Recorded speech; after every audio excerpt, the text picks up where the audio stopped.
double click. You would be surprised. I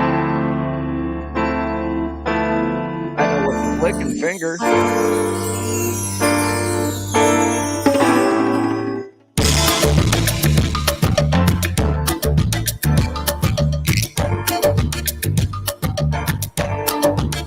It's the naughty dance. Hey, wait, if I'm wearing this hat, I'll be Good right evening, back. everyone. It is Sunday. This is Mayhem's Amigos. I am TJ. With me, the chronic one, Chris. And of course, our special guest filling in tonight, Steve from Morning Disaster. I'll be right How back. is everyone doing tonight? My God. I've got to admit, man, it's been a surreal weekend for me. Mm-hmm. Yeah. And Steve, you're well aware as to why. Mm-hmm. Yeah. Like, I said something on Friday night that my uncle was in the hospital, and we didn't know how much time we had. And about 4 in the morning, between 4 and 5 in the morning, Saturday morning, we actually lost my uncle to cancer. My condolences. Now, what's even worse, to add insult to injury, J.D. McTaggart, who was a very good friend of mine, contributor to a lot of my shows. We ended up losing JD as well around the same time on Saturday to cancer between 4 and 5 in the morning.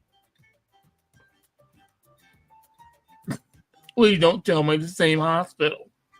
God, I hope not. If that's the case, I am never going to that hospital ever. Yeah. Oh, So, I mean, yesterday I spent most of the day just pretty much hanging around home. Probably a good idea. I actually didn't even do my grocery shopping until about 2 hours ago. Uh-huh. Well, TJ, I'm actually been in the process of working on and painting the bike, and I'm going to send you a picture here. If you want to post it up on the Mayhem page, feel free. If not, makes no difference. But this is what I've done right now as far as paint job. Yeah, well, I mean, I usually just have fun looking at it first. Okay, I just got the message.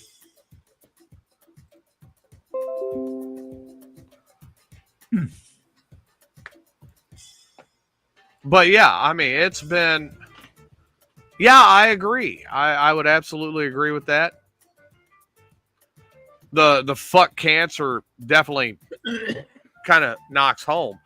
But like I had conversations with my dad today that I have not talked to my dad really for anything over about 10 minutes since June. And I actually had longer conversations with my dad the last couple of days just because of my uncle passing. Right. Huh? It doesn't change the fact that, like, he is sitting here saying, he told me today, if he makes it through the winter, he'll be surprised.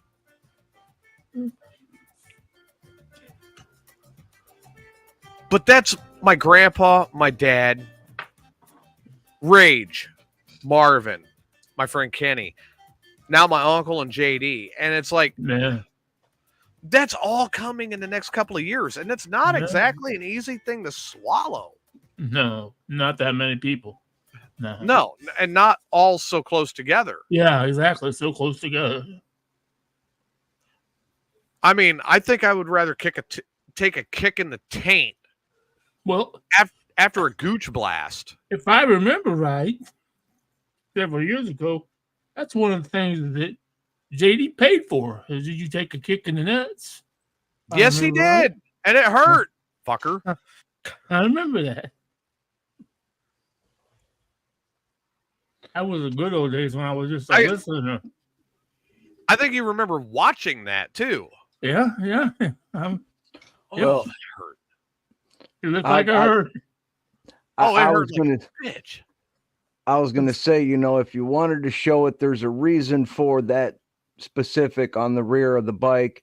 It's got the 2 middle finger skull and it says "fuck cancer." That was my dad's bike, and he's been going through throat cancer for the last 2 years, I think now. Well, I mean, I guess I could give a little more detail now. I couldn't the other day when I was talking about it, but it was earlier in the week that my uncle went in just because he wasn't feeling well. And nobody knew what was going on. And then they did the PET scan. After the PET scan, the doctor immediately put him right in the hospice. Called in my cousins, called in my aunt, and said 2 to 12 days.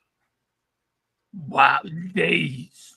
Wow. Stage 4 lung cancer, metastasized, and had already spread into all of the lymph nodes. 2 to 12 days. Damn. That there was, and metastasized, for those of you that don't know, metastasized means inoperable, nothing they can do, and feeding on whatever it wants to. Yep. But what would go through your mind? I mean, you say your uncle just felt bad. That's why he went to the doctor. But then to have the doctor come back and say, you have 12 days to live. Man, I can't even... And he had to spend the time in the hospital, right? Yeah, he stayed in hospice. Yeah. I mean, that was it. If they told me I had 12 days to live, I know exactly what I would do. What would you do? I would walk out of that hospital. I would come home. I would arm up. I would go to my nearest bank. I would make a very large withdrawal. And then I would hide the money and go see my daughter and give her a map to where the money's hidden. Makes sense. It really does. It makes sense. I mean, yeah. I mean, where would you be at with it, Steve? I don't know. It's really... Well, my daughter... I can't go to my wife. They're the first person... No. Reasoning. My daughter has to share the money with my wife, but I can't run off right to my wife and give her the map. Oh, she'd rat you out. She wouldn't rat me out, but this would be the first place they'd start looking. Right. Oh, sure. Yeah. Exactly. And she is not a good liar. I've noticed that. But if I took the map to my daughter and said, here, open it up in 1 year and share it with Becky, my daughter would do that. My daughter can keep a secret. She can shut her mouth. She is. That's good. Shutting her mouth's a good thing. Opening her mouth, we might be a little worried. I don't know, TJ. I'd definitely be naked, that's for sure. You would be naked. So for sure, you would definitely be naked if you got told that.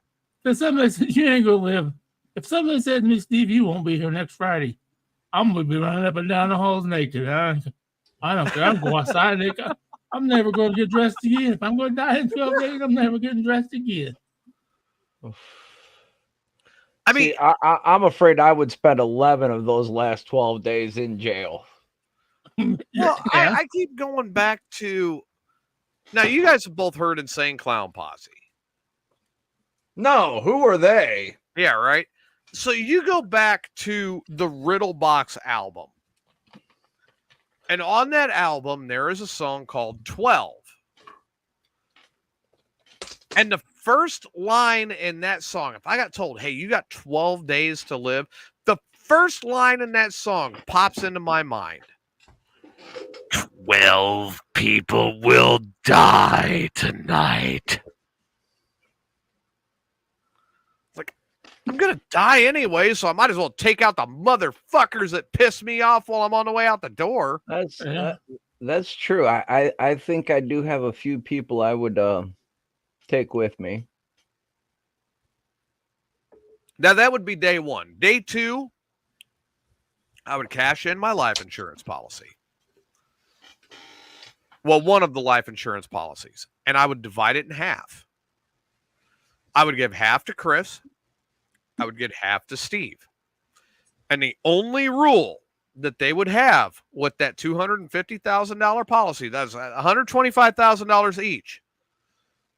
You could buy anything you want with it as long as it's made of weed.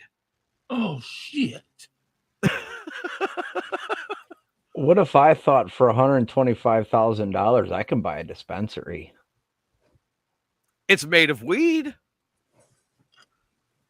Wow. $125,000 to each of you to buy weed. What? Well, it's funny you say that.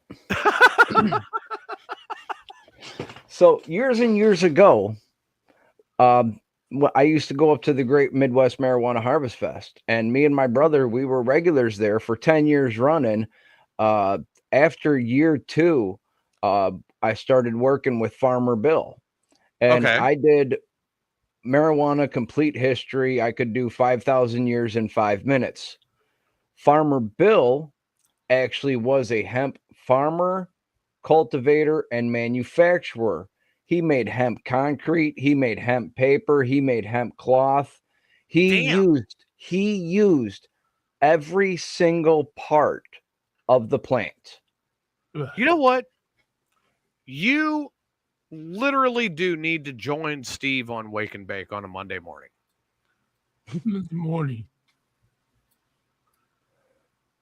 On Monday morning. That's what I said. Oh, yeah. Yeah. Well, what's Monday morning? Steve, please tell Chris about your show. Yes. We did a show. I did a show with another dude, Rhino, which you might have to check him out. He's Southern Fried Radio. Mm-hmm.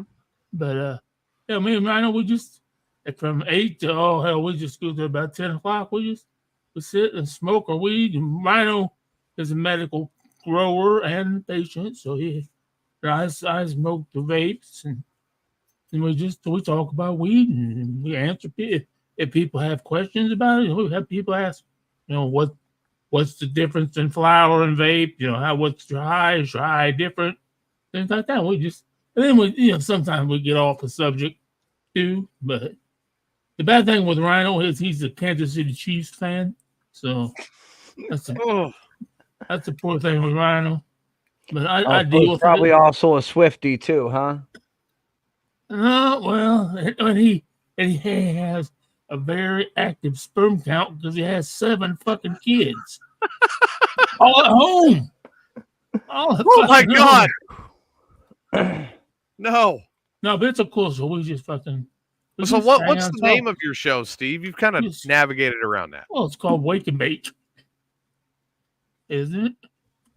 Last time I checked, it was. I didn't know if I was supposed to say is Ray Lytle's Morning Disaster presents Wake and Bake. Well, maybe you can help me out here, Steve. Oh, I don't know, but I'll try. Because I've been smoking weed for the better part of a quarter century. 27 years I've been smoking weed. I figured I've been smoking at least 35. I'm a lot older than you boys, though. I started smoking I started smoking weed in high school in the 90s. Oh shit! I started in the 80s. Oh, you obviously you're a little bit older than me. Obviously, I'm 57. But you sit there and you watch people get stoned on TV, and they're just tripping their fucking balls off on this fucking weed. Mm-hmm. Where are they? What are they smoking? And where can I get some of that fucking weed? I don't know. I've never experienced anything. I totally agree with you, Chris. I mean, I'll admit the first time I ever smoked weed, it was almost like half baked. It was like Jerry Garcia was in my ear. Oh yeah, I agree. And it was fucking great. I loved it. I've been smoking weed ever since, and it's actually helped me in many, many ways. Yeah. But where is the weed that makes me trip my fucking balls off? Well, I don't know. Go ahead, TJ. I think I may have experienced that because I inadvertently, when I was selling cars, because as you guys know, I used to smoke a shitload of weed back then. I made the mistake of smoking some weed that I didn't check out. And I found out later it was laced with angel dust. Oh, say you got some of that wacky weed, didn't you? Oh, dude. Now, I wasn't like locked in a pigeon coop trying to bite my own ear when I was on it, but I was tripping the fuck out. It wasn't until I smoked that weed that I ever drove down a road that was rainbow colored. I mean, it was weird. See, now we had this. We used to get this fucking Wiki Sticks PCP out of Chicago. Okay. And the worst it would do to you was make you stuck. For example, the first time I ever tried this shit, it got passed to me in a circle. We were standing in the driveway and it was this little tiny pinner. And I was like, the fuck is this, man? I fucking took a big old hit off it. And they're like, no. Like, okay, whatever. And it comes back around and they're like, now hit it real easy. I'm like, come on, man. I'm a weed smoker. Another big rip off it. And they're like, no, you're good. A little bit later, I'm like, hey, can I have another hit off that? I hit it one more time. You were done. They asked me to go get some beer out of the van.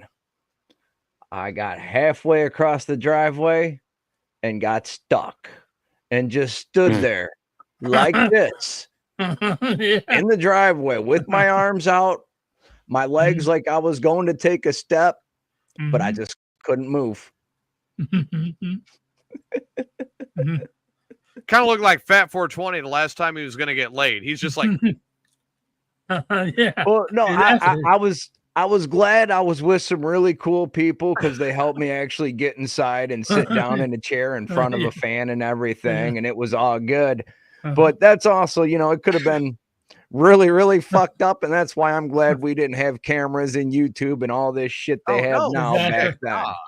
Oh yeah. Well, that's a great point, though, Steve. I mean, considering everything we do now, and you work with Ray on Morning Disaster, Ray Lytle's Morning Disaster, Tuesday, Wednesday, Thursday, free shows 8 a.m. Monday, you get Wake and Bake with Steve at 8 a.m. Supposedly Tuesday, you're supposed to get Stainless. That has not been happening. Monday, you get trivia, maybe. Monday night, you might get Trivial Disaster. Wednesdays is Concession Stand, which I love. That's with Tom and that's with Ray and Steve, and they're reviewing movies and different stuff. The Thursday night subscriber show is a tier 3, probably one of my favorites of the week. I look forward to that every week. There's always a Steve revelation on that show. And sometimes it is absolutely hilarious, and sometimes it is absolutely disturbing. But there's always a Steve revelation, which I love. Then you get Friday and Saturday morning on subscriber as well, 8 a.m. on Friday, 10 a.m. on Saturday. Please become a subscriber. Support my friend Ray. Build up Morning Disaster Network. You have a lot to look forward to. And, of course, Steve is a very integral and huge part of that. Oh yeah. There are multiple mornings that I log in and Steve is sitting there and he's drooling on himself. There's been a few of them. I can get that way on Wake and Bake because I get because Rhino basically smokes his flower all the time, and I try to keep up with him, but every time he hits his flower, I hit my vape, and I keep forgetting it. He's hitting 35%, and I'm hitting 83%. So by the time 10 o'clock rolls around, 83%. Well, that's what I'm talking about. There you go. Yeah. Damn, 83%. I'm all about the highest percent. What's the highest percentage THC I can get? Well, I know I can get 99. Well, you heard the story of how I almost started the fight between the two weed guys down in Florida, right? No. So they said there was this dispensary. So I go in and I check out the dispensary, and they had some good looking stuff. But the guy tried to tell me that his flower was 97% THC. Oh, horse shit. And I'm like, no, your flower's not. And then he said his wax was also 97% THC. And I'm like, well, how are both of your products? No, dude. Nope. So I walked out of there. Going across the parking lot was a van with a big weed sign, pot leaf painted right on the side of it. Right. Hey, buddy, I need to talk to you. So I go over and I'm asking him, ain't Steve made of 97% THC? Gotta love Tom. So this van pulls into a parking spot and I'm talking to him about what he's got and blah, blah, blah. And the guy from the dispensary comes out and, hey, I own this property and you can't be doing that here on this property. And the guy in the van's like, man, you're just mad because I'm taking your customers. And here I'm thinking, dude, if you really think I'm a fucking customer, you about shit yourself because I got my own shit back in the hotel room. I'm just fucking with you, wasting your time. But I want to know what you got. Right, yeah. I've been in the same place. I've been dude one time. I said, what THC is in that weed? Oh, it's 98%. I said, you fucking full of shit. It don't happen. The highest THC content you're going to get out of a flower is maybe 40%. And that's big time. And that's cannabis cup hydro, shit. Isn't it? That's the shit they're smoking at the cannabis cup. Yep. Exactly. Oh my God. You guys are not going to believe what I just found in the archives. Oh, no. You guys are not going to believe this. All right, I've got to rewind a little bit because everybody knows I was very active with Morning Disaster for a long time. And there was a point where Steve was in the hospital. His foot was hurt. We all felt for him. They had to do surgery and scrub it out. And I mean, there was a lot of things that happened. I feel bad for the people that had to scrub his feet. Probably should feel worse for the ones that had to wipe my butt. You were asking for that. I don't wish that upon anybody. All right, so I'm sorry if I was a nurse and Steve asked me to wash his feet or wipe his ass. I'm sorry, dude. The line starts here. The line is drawn. The line is drawn. But the thing is Steve's painkiller at that time was morphine. Yeah. So we fast forward a little bit. Steve, you probably remember this, but in 2021 was a big year for a lot of things. I can't remember last week, so. Well, 2021 was Steve's first year on Morning Disaster. I was filling in and doing a lot because Ray was doing a lot and it needed the help. And there was a revelation of a friend of ours. And there was so much that happened that year. But in the archives. Oh, you found the old smoke signal. No, I've got 4 of those. But in the archives. Oh, duh. I have just found a clip that's 6 minutes and 52 seconds. And the clip is labeled Morphine Steve. Oh, this ought to be good because I don't remember this at all. You don't remember any of this? No.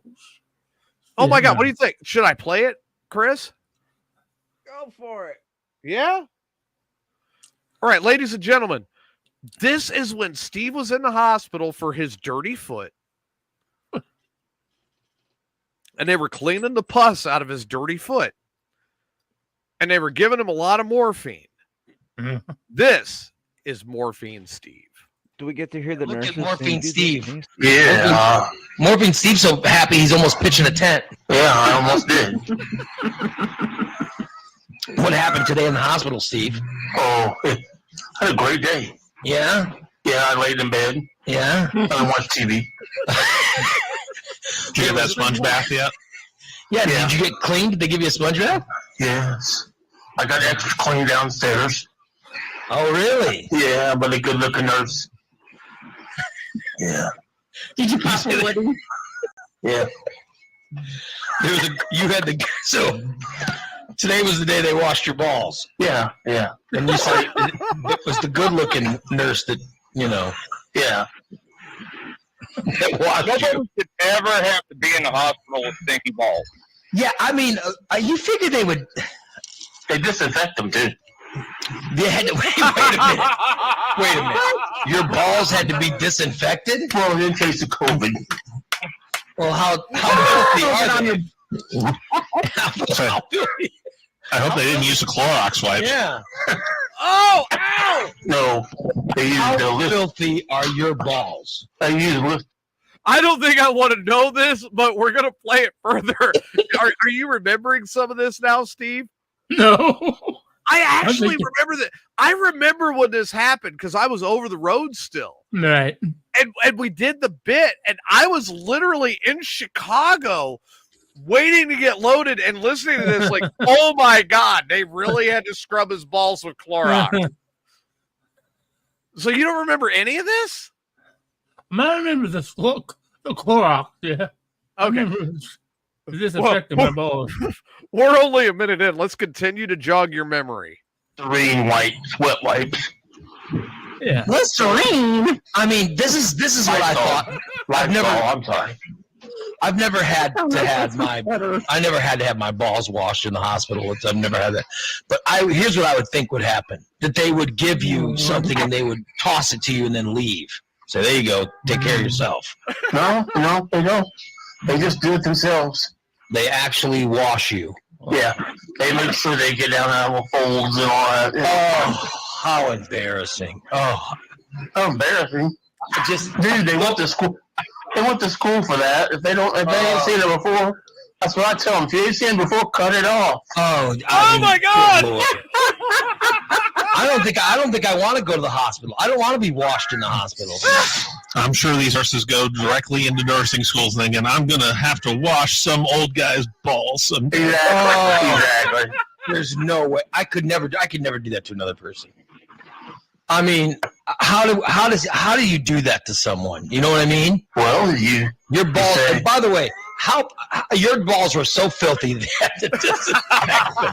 I mean, The ball thing. yeah, how dirty are you when they had to disinfect your balls?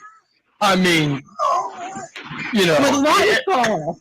good everything heck. in the hospital has to be disinfected nowadays. Oh, good Lord. So My wife said something to me so insulting and so foul today. Do your balls stink? No.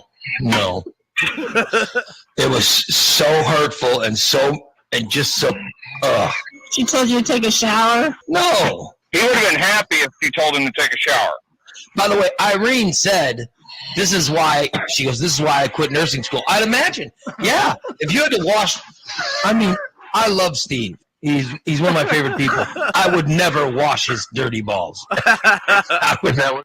Now, I am going to go further and say that eventually this whole bit actually led to Steve getting his balls washed for him on the air.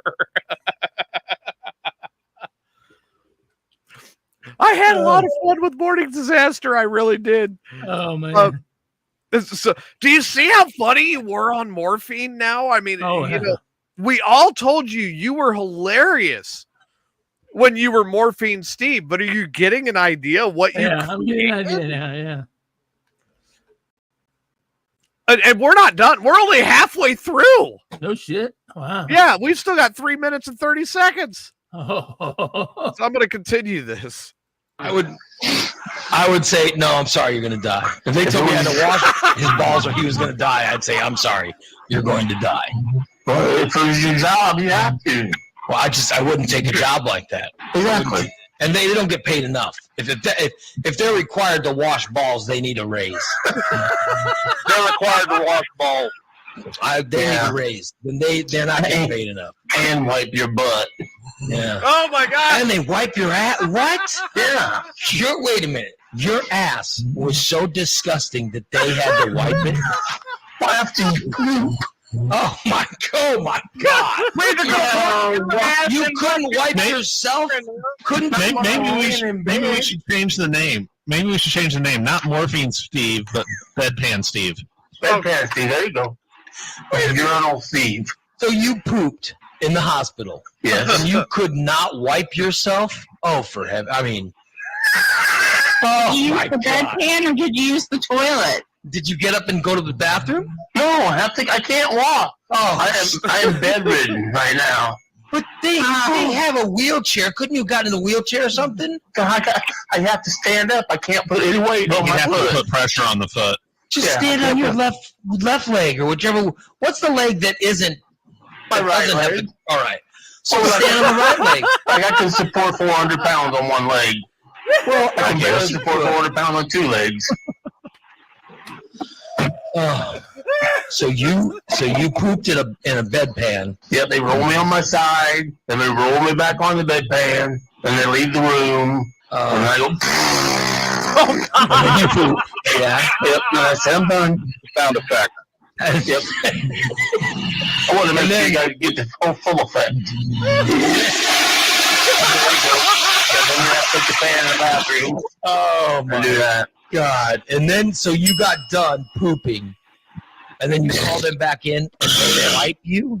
Yeah. I mean, I would go, I'll wipe myself. No, I really appreciate it, thank you. But I'm not gonna have you wipe me. I'd say just let me wipe myself. Let me have one last shred of dignity. I don't. It's not for me. It would be for them. I could never, But it's their job. Oh my God, I cannot think of other people in that way. You know what I mean? It's just too much.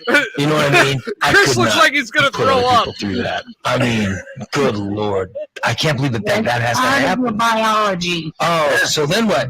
So what do you bed? Do you roll over so they can wipe, or how does? Oh, for God's sakes. Oh, Hey, these women are so good, they can change the sheets and me never get out of bed.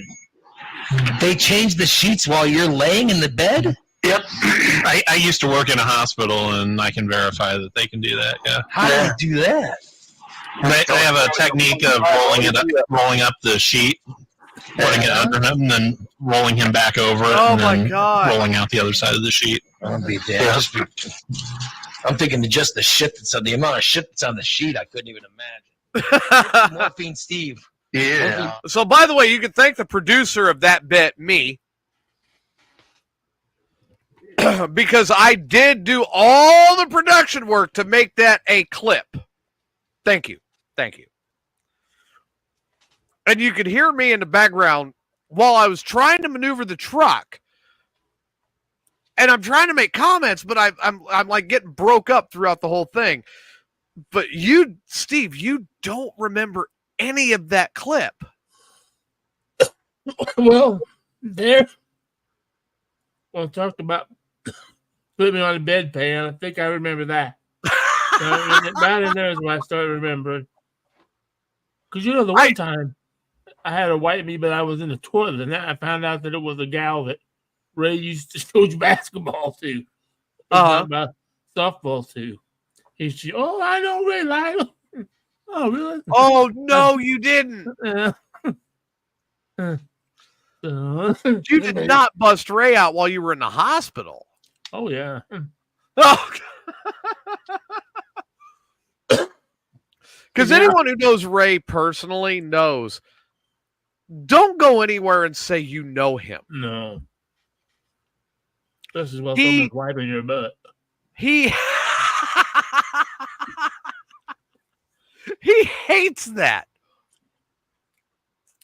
Oh, yeah, I'm friends with Ray Lytle. That is how Steve promotes the show. Yeah, exactly. Yeah, Tom, you might not be too far off. Like, Steve's laying on his side, and the nurse is wiping his ass. He goes, by the way, have you listened to Ray Lytle's Morning Disaster? Yeah. Oh, no. Please don't ever promote this show like that, please. Oh.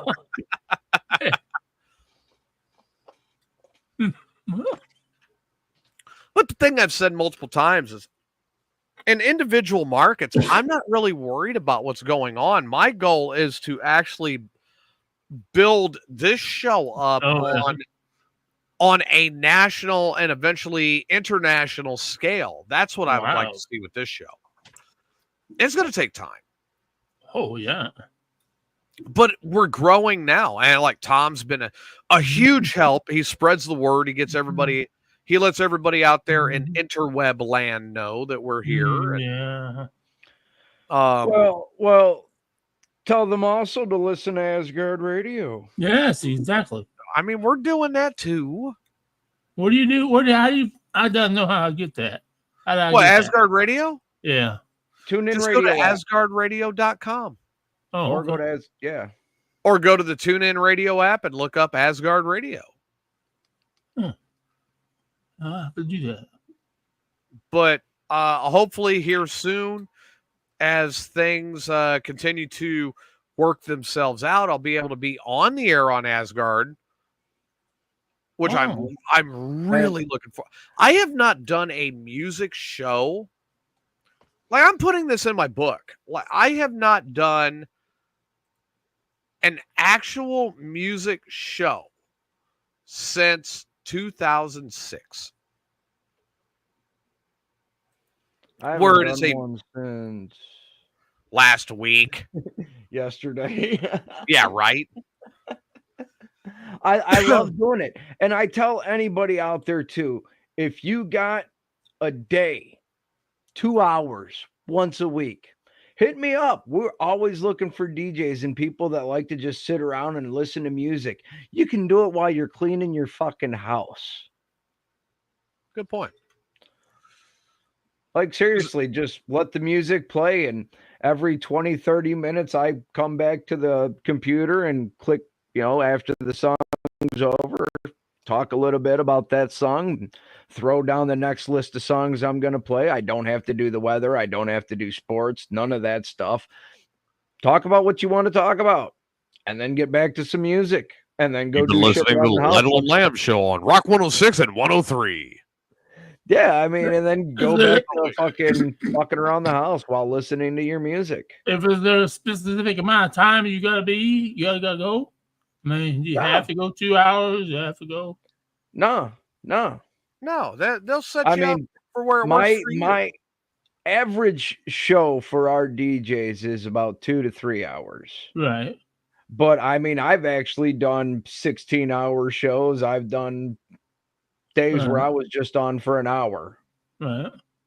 I mean, and you pick the music, or they already have the music? Huh? You pick the music, or the music already programmed? You pick your music out of your playlist as long as it's in the rock, metal format. Okay. Play it. Okay. You don't necessarily have to clean your house. I mean, Lori, trust me. Sometimes, a lot of times, I just sit here and play Mario or play video games. Like, Lori, you do not have. If you saw Chris's house, you would understand it. You do not have to clean your house. I don't have the dirtiest house in the neighborhood. But it sure the fuck ain't the cleanest either. But it ain't the cleanest house in the neighborhood either. I mean, no. But I mean, I do pick up garbage and try to throw shit away. That's garbage. Exactly. Yeah. As far as my kitchen doubles as my laundry area, and I don't need the kitchen anyways. So wait, your kitchen is your laundry room? Not my kitchen per se, my dining area. So, but you said your kitchen. Yeah, that door behind me. Yeah. If I go through that doorway, it's a really big, huge kitchen and dining area together. Oh, okay. And when you go right in, there's a little laundry area, but right now my washer and dryer are pulled out. When I'm done doing other stuff on the house, I'm going to pull the hot water heater out, rip out that floor and fucking redo it. Because there's just a lot going on with this house right now. But then, I mean, my dining room table there, and then it's an island, and then my stove, counters, all that shit over on the other side. But I mean, you know what I'm saying though is like you're saying that your laundry room and your kitchen are the same thing. I know you're not cooking boxers for dinner. Well, I mean, sometimes I do got to boil my shorts just to make sure they're good and disinfected. Damn. This comes from somebody that lives in a fucking tin can. Yeah. What about me living in a tin can? In Texas? Wait for the next tornado to take you away. My tin can is 100% mobile, and so is my internet. But it ain't gonna outrun a tornado. Yes, I will. Done it before. Ask Rage. In an RV. No, I did it in a Cavalier, which is just as bad. Okay, I mean that's shit, we used to do it in a minivan. I mean, I was in a Chevy Cavalier, and it wasn't even a good Cavalier. It was like an 83 Cavalier. I had one. You know, this is a crappy Cavalier. 4-door, 2.2. Yeah, by then you're doing 20. No, me and my buddy, we used to go chasing down in a Dodge Caravan. Oh man, we did a bunch of shit back then. But no, I made Rage. I made, as much as he will deny it, I made Rage piss himself chasing a tornado. Now he still swears up and down it was a big gulp, but there was no hole in the cup from that big gulp. I spilt my drink, came out the top. He swears it was Mountain Dew and it was a big gulp, but there was no hole in it. There was no crush marks on the cup. Nothing. But the wet smell that came from the back seat smelled of urine. And when we got out of the car, the front of him was a giant wet stain. So I don't give a damn what Piss Britches Rage has to say. He pissed himself. He done pissed himself. Steve looks like he's about ready to crack up. Piss Britches? What?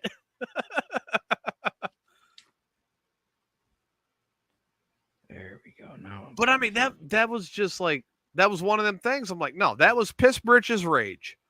And he don't want to admit it. He don't want to admit that he ever did it. You're almost there, Steve. There we go. There, I see you cracking up.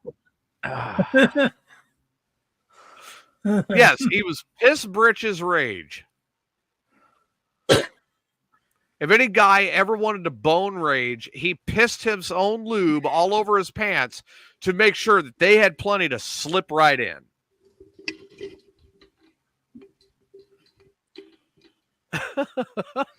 Supposed to wear a diaper. That's what I did, and nobody knows.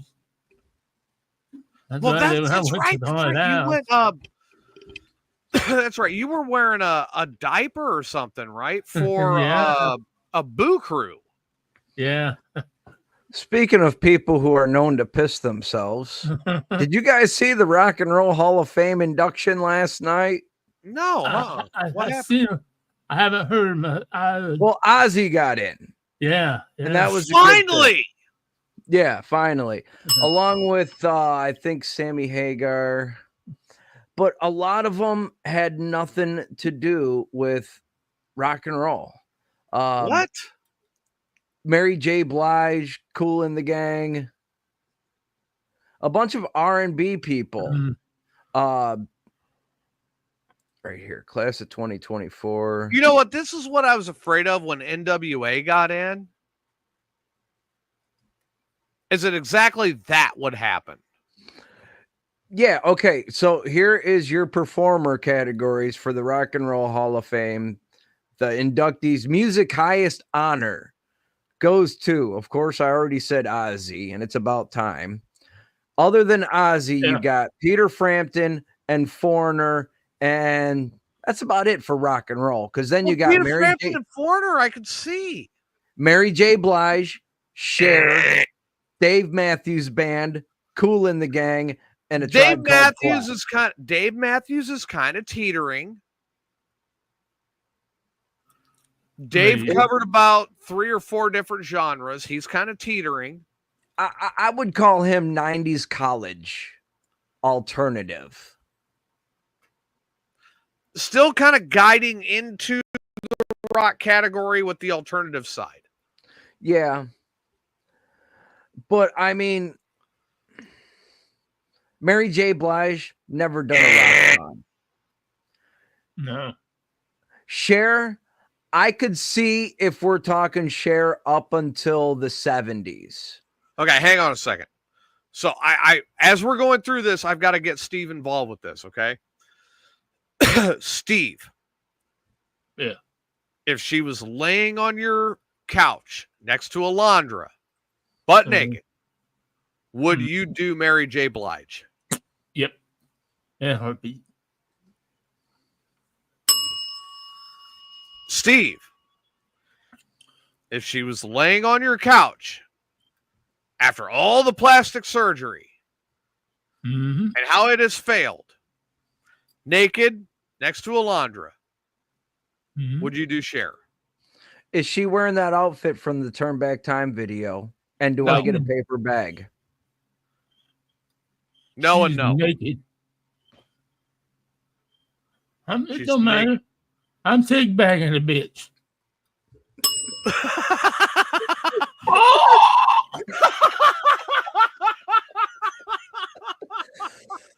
All right, Steve's definitely doing Cher.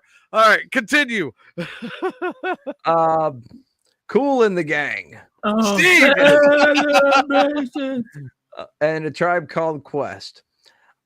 Steve, if you had all of Kool and the Gang naked and bent over in your living room. Oh, no. No, okay, we got to know. For Musical Excellence Award, we get Jimmy Buffett, MC5, what? Dionne Warwick, and Norman Whitfield. Norman Whitfield. I don't know. I can see them for like Norman Whitfield and Dionne Warwick as really big influencers. Yeah. Dionne Warwick's the reason why Snoop Dogg completely changed his tone.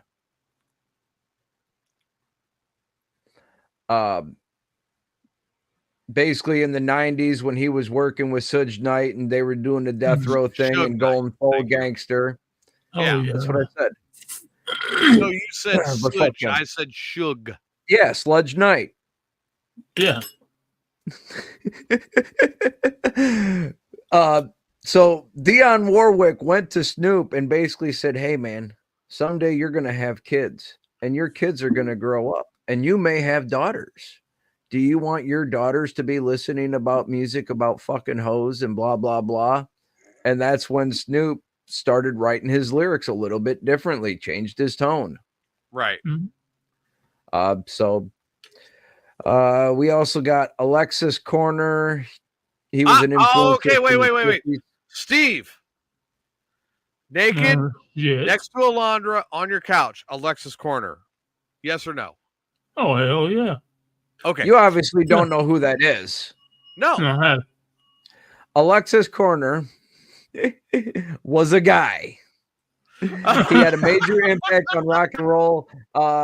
He was just a real high-spirited musician. He was from England. He was pioneer in the British blues. Oh, okay. So, like, he was an influence to the Rolling Stones and stuff. Oh, God. But Steve said yes. And here's another one I say is about time, because if you don't know who this woman is, amazing. Big Mama Thornton. Mama Cass. Big Mama Thornton. Oh, no shit. Finally? Yes. Big Mama Thornton back in the 1930s, 1940s pioneered. She was the founder of shredding on the guitar, and she did it in her church, and she was the original performer of Hound Dog.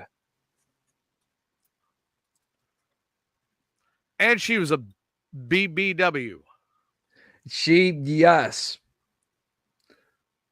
I saw that tongue, Steve.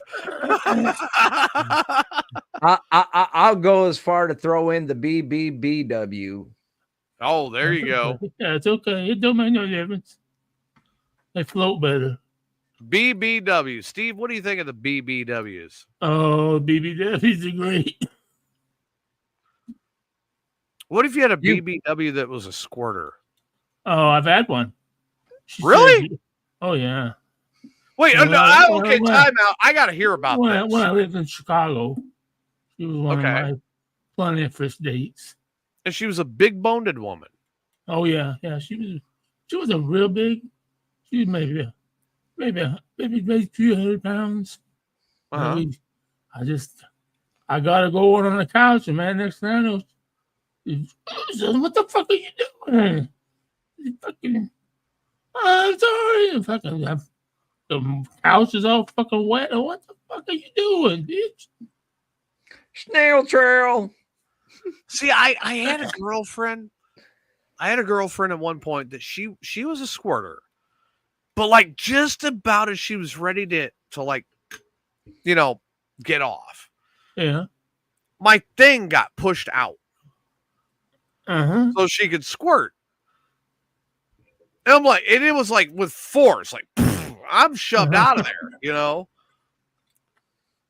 Almost like Chris having a violent poop. I was shoved out of her vagina. Her vagina. Then the next thing you know is she is squirting all over wherever we were at.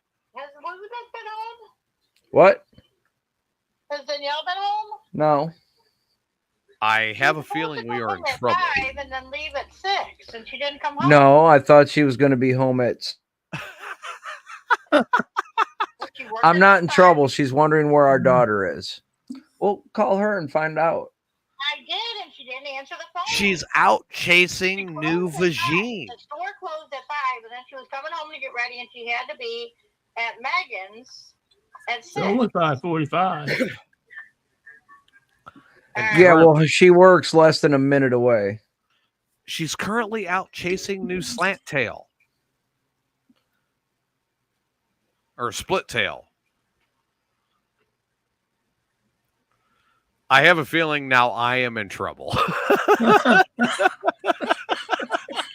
Nah, I mean, she was supposed to go out with her friend Megan. She was, dude. I am so proud of you for being so open-minded and not being angry with your daughter being a lesbian. You know that? Well, anymore she's bisexual. They found out they are not very good at being lesbians. Why not? Well, because sometimes you, as much as the female caress and all that good sweet loving is, ain't nothing just as good as an actual throbbing male member. I think I'm gonna barf now. I mean, thankfully, Steve is here and would never think about wanting to receive a throbbing male member. Well, I would hope, you know. Uh-oh. Beautiful day down here. Yeah, I'm just going to shut up before I offend people because I'm one of those ones that's, it's not a two-way street. I don't mind it for the girls. I don't mind it for women. That's, you go to the But you do mind it for guys. I personally, it's not my cup of tea. I don't want to see that. Yeah, nobody said you have to look at it. Now, what if that's what makes them happy? If that's what makes you happy, go do you. Just don't look. Steve Laurie's telling on you. Oh, I knew it. Come to my house. You come to my house, you gotta come in my back door.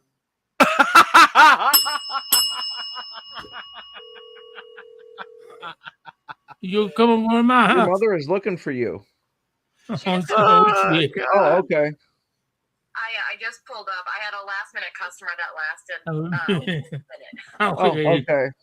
Whoa. A last minute customer that lasted a minute. She had a last minute customer that lasted? My God, I'm out of here. She had a last minute customer that lasted? A minute. A minute. Like you have no idea. She has no idea of this conversation going on. I know, right? Like, that's why I'm just like, nope, we're done.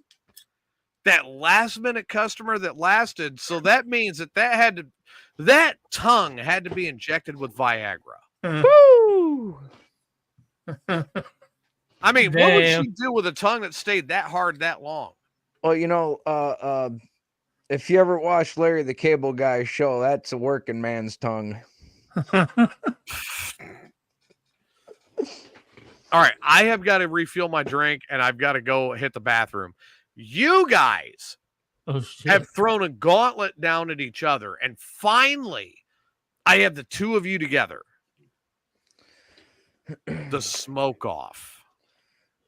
Well, I mean, that can't happen right now. He's already been smoking. I'm on my third bowl, and hell, to start the show, I took a hit off 2 pens and then the bowl all in one hit. I'm not saying it's going to happen tonight, but you two have plenty of shit to talk to each other.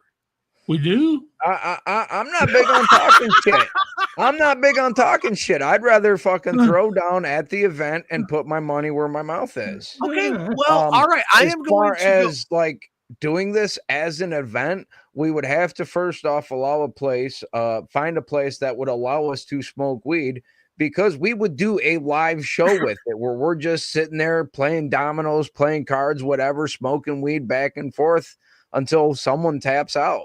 Okay, hang on. First of all, that's never happened in my life. So first of all, a long time. I have to empty my bladder, or I am going to piss all over myself. Okay. Yeah, I thought you were doing that 2 minutes ago. And I need a Crown and Coke. So you guys, get it. God damn. You guys, be so difficult. Just this is on you. This is on you guys. Shut up and go piss. God damn. I'm planning on it. You guys figure out the smoke off. I'll be right back. Don't you? God. Oh shit! Yeah, I know. I got to make everything a big deal. Let's see. Let's see. You gotta go piss. God damn. Acts like it was a big fucking. Ooh. You have no idea the conversation we're having here when you said I had a customer that lasted a minute. Wasn't it fun? Sounds good.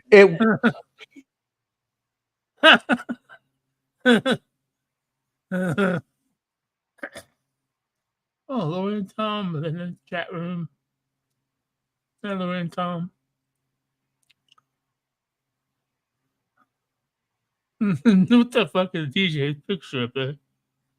It's like a jackalope or something like that. Sorry, I was just rehashing the conversation here to my daughter that just walked in. That's cool. Wow, that's crazy. So, I mean, I've never even I can't say I've tapped out either, but yeah, exactly. I don't even remember. Not that I remember. So. But also, you know, I'm not. Like, I mean, smoke a bowl, smoke a cigarette, drink some water, blah, blah, blah. I'm not going to be just steady smoke. Right. Exactly. Yeah. You know, sometimes you need oxygen too, so you don't asphyxiate. Yeah. Exactly.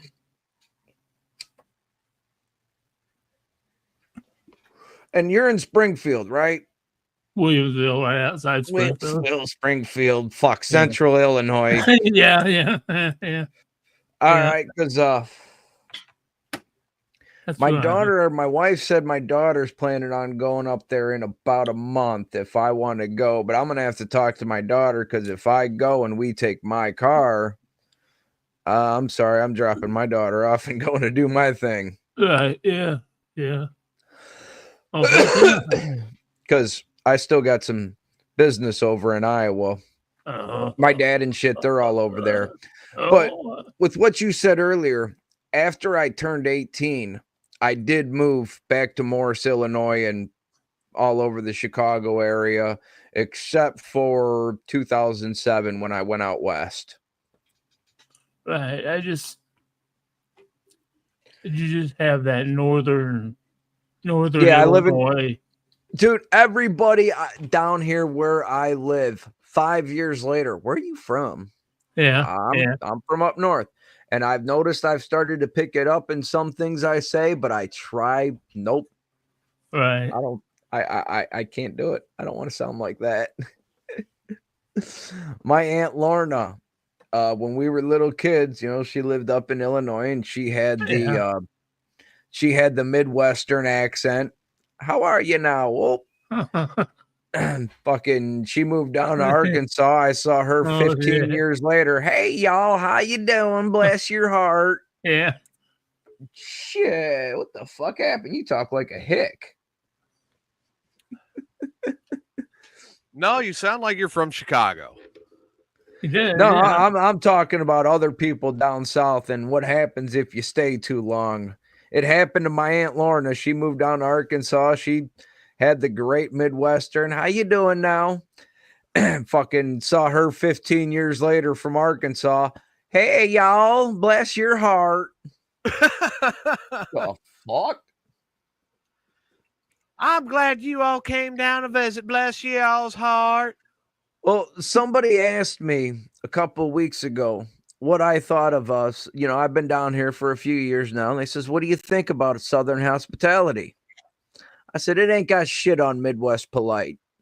Well, what do you mean? Midwest polite, my neighbor will shovel my sidewalk for me and then buy me a beer for allowing me to do it for him, or allowing him to do it for me. That's Midwest polite.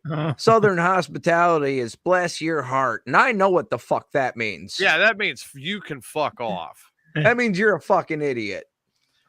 I just saw the look on Steve's face. I'm guessing that this friend of ours just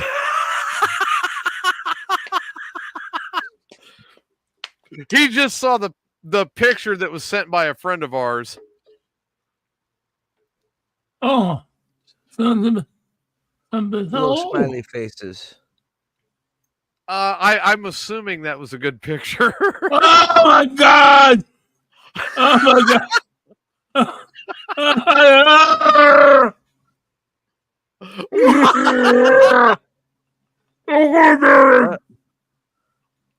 What? I didn't get a picture. Yeah, I don't think you need that picture. Exactly. I don't think you. I've seen a lot. No comment. That's bad, huh? No comment. No comment. Moving on. Moving on. God damn you. Well, Ray said if she ever sent you that picture. Okay. I'm gonna have to get that clip lifted. I'm gonna have to have Adam lift that clip and send it to Ray. Yeah. Just to see your reaction, like, oh my god. Well, it's not exactly what I was expecting. Not exactly she said she was sending it to you to make you feel better. Okay. I feel just fine. I hope I feel just fine. I feel just fine. Thank you very much. Oh god damn. And to get even for the picture that you sent me while I was on the air. Oh yeah. Okay. We're even. We're even now.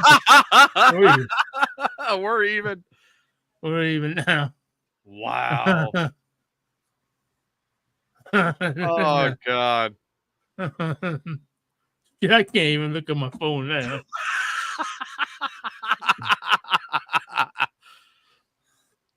What would you rather get, poop pics? I mean, goddamn. I actually thought it was. That's what I thought it was. So.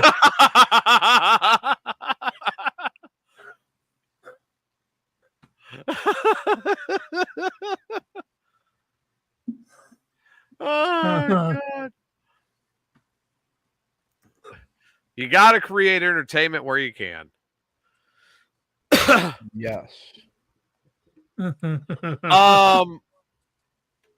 Lori, private message me. I'll tell you what it was.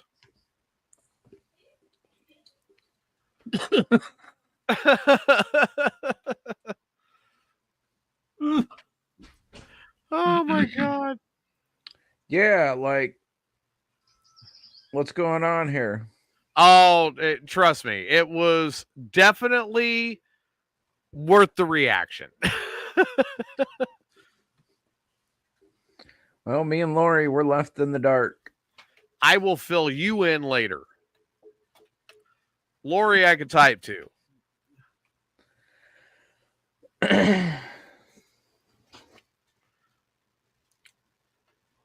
Oh my God, man. That was. But the look on Steve's face, like, oh God, no. That was almost like Chrissy sent you a picture of her boobs. I like boob pics. Steve, would you like to comment on that? I like boobs. No, I don't need that picture. I don't need that picture. Fuck me. Do you think Chris would like boob pics after that one? Huh? He could. He could. I don't know. Damn, man. Chris, do you ever have a problem adapting from flower to vape when the way you hit it? I've never tried it. No. Yeah. No. And like I don't know. It's always I've always tried to explain it to people. Smoking weed is not the same as smoking a cigarette. You don't hit it the same. You don't inhale it the same. No, it's you don't. a completely different form of smoking. I don't know how to properly explain it. But it's just, and I hit my dabs, I hit my pen, I hit my vapes the same way I hit my weed, and it's, I have no problem switching it up. Honestly, though, I do prefer the flower just because I like the flower taste. I like the flower smell. Okay. I like. Okay. Yeah. But that's when I. Yeah. Because the pins get too much of a. I think they get too much of a turpentine diesel fuel taste, and they're all supposed to be some kind of flavor like this. Well, not if you not if you regulate your temperatures. I mean, Right. if you have your pen cranked all the way up, you're going to get like this. But if you keep it to a low temperature, which I'm always on one. That's still good. But we did do an experiment, and we found that the perfect temperature for a nail to hit a dab without burning it or without being too cool is exactly 666 degrees. Oh, wow. Me and my brother, we spent 2 days experimenting with an e-nail. Oh, wow. And that was the final perfect temperature for a dab. So I found a story to discuss. This ought to be great. This happened back in February of 2019. Wow. See, back then, there was a little town called Brownstown, Indiana. Mm-hmm. And that's in Jackson County, by the way, in Indiana. So their sheriff, Rick Meyer, was talking about one of their inmates. Can I pause already? Okay. And you said there used to be a town called Brownstown. Oh, it's still there. Okay. But for the sake of this, this is where it gets really interesting. So there, at the time, Jackson County Sheriff Rick Meyer was on Facebook, and he was talking about this this particularly ingenuitive inmate by the name of Blaze Ayers. Blaze Ayers found his way into a medical room. And after ingesting whatever he ingested, he really got this sudden burst of energy and locked himself in the medical room. And while he was locked in the medical room, he made his way into the ceiling of the medical room in the jail.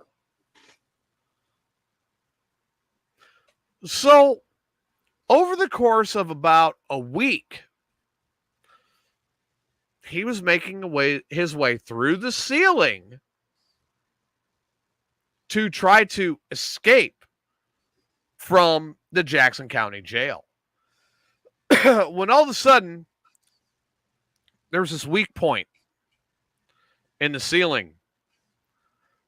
The problem was the weak point was in the jail's booking area. And Blaze Ayers came out of the ceiling and landed in the jail's booking area, where he was immediately hit with a stun gun and then reincarcerated. I already have lots of questions. I'm sure you do. Oh, please continue. Okay, so he found his way into a medical room in the jail where he took something that gave him a burst of energy. Well, he already had something in his system. Okay, I figured. It had to be something illegal. Then he locked himself in the medical room. And went into the ceiling. And then crawled into the ceiling, yes. And was in the ceiling for a week. Yeah. That is where I have questions. I don't know about jail in Indiana, but I know at jail in Illinois, they walk around every half hour to make sure everyone is still there and still breathing, and they count you every half hour, every hour, depending on the jail. Well, bear with me a second. So, yes, Lori, why wasn't he missed? And why didn't they just follow the trail through the ceiling to get him right off the bat? And it don't take a week to crawl through a fucking building. Oh, well, okay. Now I'm looking at the map here. Now I'm looking at I'm thinking all kinds of stupid people are involved in this. Jackson County, Indiana really does not have a lot. You've got Seymour, Rockford, Crawfordsville, Brownstown. Did you say Crawfordsville? No. Crawfordsville. Crothers. Okay. Tampico, Medora, Kurtz, Freetown, Cortland. There is nothing in that county. So I think they counted him as being there because of how small that county is. But they're like, oh, that's entertainment. He's in the ceiling. I would think more of that than anything else. Yeah. They are nowhere near anything. They were probably listening to him in the ceiling. Hey, buddy, you got to come out sometime. We know you're up there. Like Salem is too far south. Comiskey's too far east. North Vernon is too far east. Bedford is too far west. Bloomington, from where this jail is at, Bloomington, Indiana, is a good 2-hour drive. Where's he going to escape to? I'm going home. I'm going to go play with my pud. I mean, there's nowhere to go. It's amazing. That's why most escapees get caught, is because they just want to go home. Yeah. So what's your solution? Don't go home. I mean, I was going to say, is your solution to incarcerate everybody at home? Go to the neighbors. So you want to incarcerate everybody at their neighbors? No, I mean, fuck, if you're going to escape jail, don't fucking go home. Go to your neighbors. Go to your buddy's house. Go to someone You're obviously misunderstanding the question. I'm saying, what do you do to save the government money and incarceration fees, yet still manage to punish the offenders? Where do you incarcerate them at?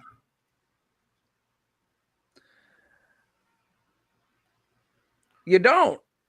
You do like the fucking Middle East does, and if you get caught stealing, cut off their fucking hand. Make the punishment match the crime, and there will be a lot less crime and a lot less repeat offenders. Mm-hmm. Okay.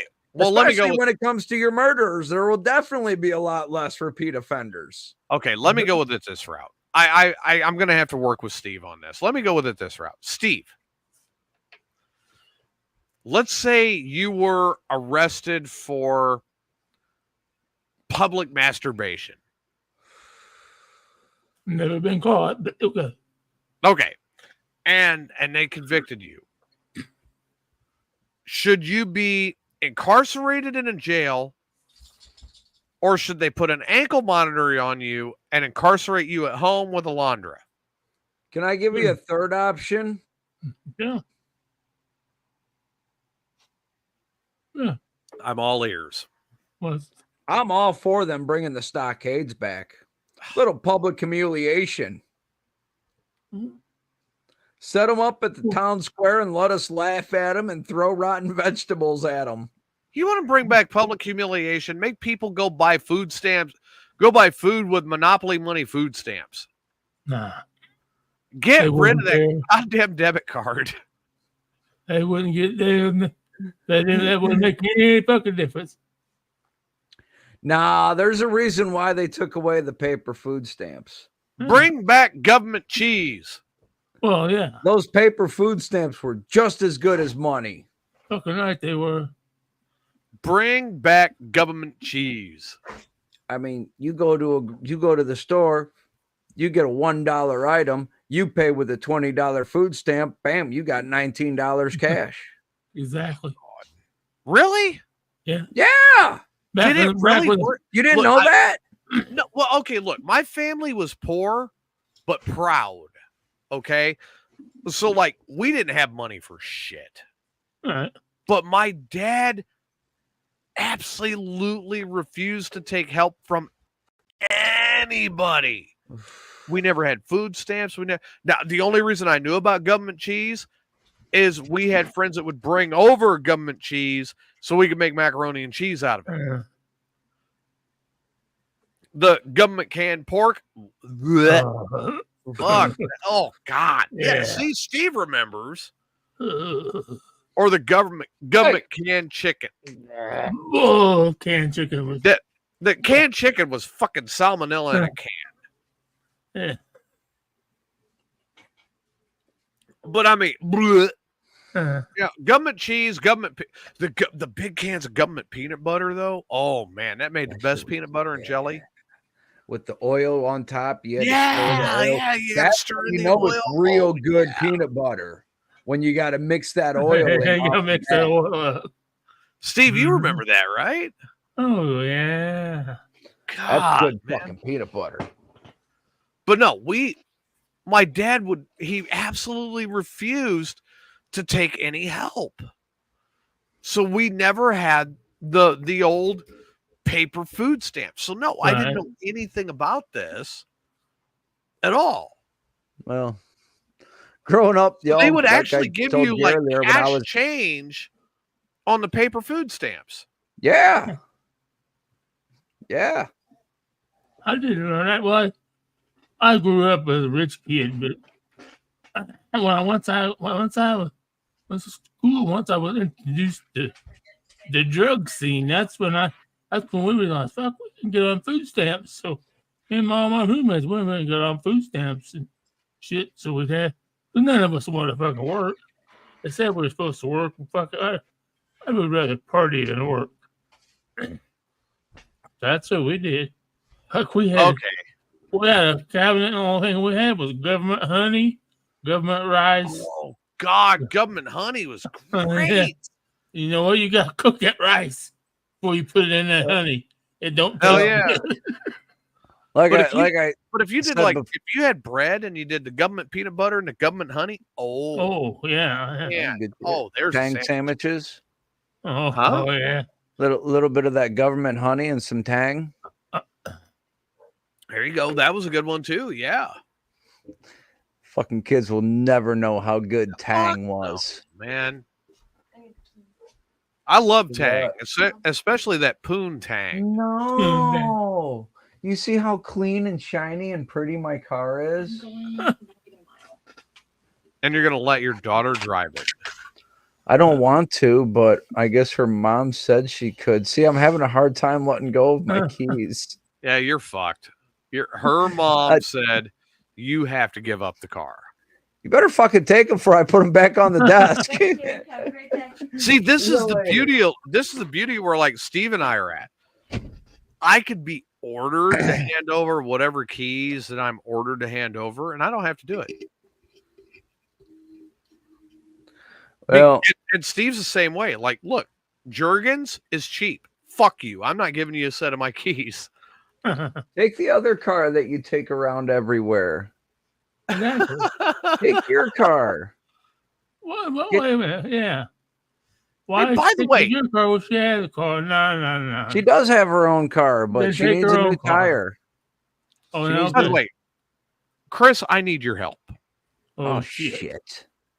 If you're asking for my help, we're all fucked. I have this very dear friend of mine that lives in an apartment just north of Springfield. He has problems getting around. He's been known to poop himself. I can't help you there. No, he needs a transmission for his S10. Oh. Oh. And it's a 98 Chevy S10 with the 4-cylinder. Yep. And I want to make sure that my friend has this transmission in his truck so he can start cruising the campuses again at the different colleges and seeing the girls coming out of the laundromats because it gives him great joy. Well, what's wrong with the transmission? It doesn't work. No gears? Steve, please go into detail. Okay. This friend of TJ's. Hold on, time out. You're going to have to put your own gas in it if you want to drive it. Exactly. Bam. Oh, you better talk to your mom. I'm just going to use your car. Okay. I'm out of time. Okay. You got to put your own gas in it if you want to drive it. And you know what she said? What? I'm just going to use the other one. Exactly. Oh, there you go. So bring me back my fucking keys. All right. So you were saying, Steve, talking about his truck. Oh, my truck? Okay. Yeah, your truck. Your truck has a transmission. What the hell? I was trying to be non-embarrassing, but Chris might be able to come up with a transmission. Everybody knows me. They all know how. They know I have truck problems. Man. Okay. It's truck been having a few transmission issues, and I thought at one time but now I didn't realize it wasn't. Does it have fluid in it? Yes, sir. Yes, and it's burnt. But what it was is last time I drove it, I noticed it was this motherfucker's slipping really fucking bad. So I ordered some Lucas oil transmission no slip shit to put in the transmission, thinking, oh cool, maybe this will help it. You know, if it is going bad, maybe I'll get help.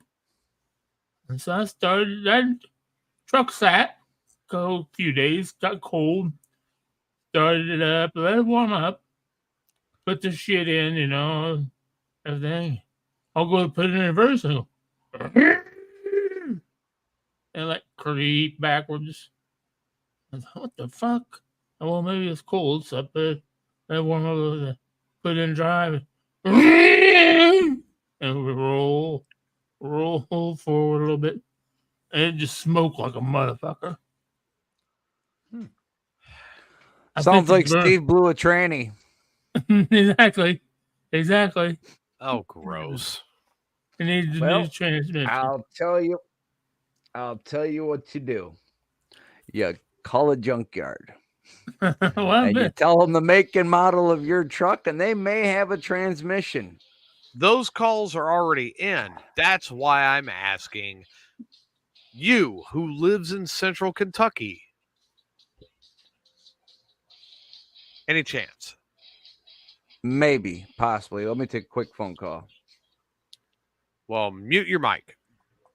Yes. So there we go. Now, this, Steve, is why I wanted to ask him, because he may have somebody who may have a transmission and be able to get you one, and then find a way up there to get it to you to put it in your truck. Yeah, there's always the possibility. You know, I know car people all over. So I will be right back in just a moment. Do you know somebody who has a poo resistance driver's seat? For that, you're gonna have to get some double Scotch Guard. Recontact. New driver seat and double Scotch Guard. Maybe a plastic bag over it. Okay. Yeah, definitely. Can we have Tyler come over and lick it off? You bet. You bet. No, I saw this. I saw this about this guy trying to escape through the ceiling of the jail, and I thought it was absolutely hilarious. How in the fuck? But how did you go and not be accounted for a fucking week? Yeah, he went a week and wasn't caught, and he falls into the booking area. Yeah. Okay, roll your fingerprints. Oh shit! You know, what do you do? Where did you come from? Oh, you finally decide to come back out? Okay. Yeah. They hit him with the taser. Oh, he found the weak spot. Yep. What's even worse is they hit him with the taser and they threw him back into Gen Pop. Why hit him with the taser? He just fell through the fucking roof. They didn't want him to escape. I mean, did he jump up immediately and try to run? Yeah, he did. So they're like, and they hit him with the taser, and then, but they threw him back into Gen Pop. Like, wait a minute, this guy just tried to escape from your jail. You're gonna just hit him with a taser and throw him back into Gen Pop? What the hell is your problem? Throw him into fucking SAG. That's where he belongs. Yeah, that's true. That's true. Wait, are we still talking about that guy that escaped in Indiana? He tried to. He tried to in Indiana.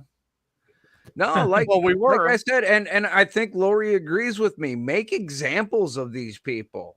Well, I mean, you do dumb shit, you're gonna get a dumb punishment. You do some fucked up shit, you're gonna get a fucked up punishment. Yeah. I'm not arguing any of that. But what I am saying is the landscape of this world today has changed so much. It mind boggles me. Like, Steve, do you remember the old, well, I don't know if you were ever there or not, but do you remember the old Tazewell County Jail in the McCormick building in Pekin, Illinois, with the green walls and the black bars? You know?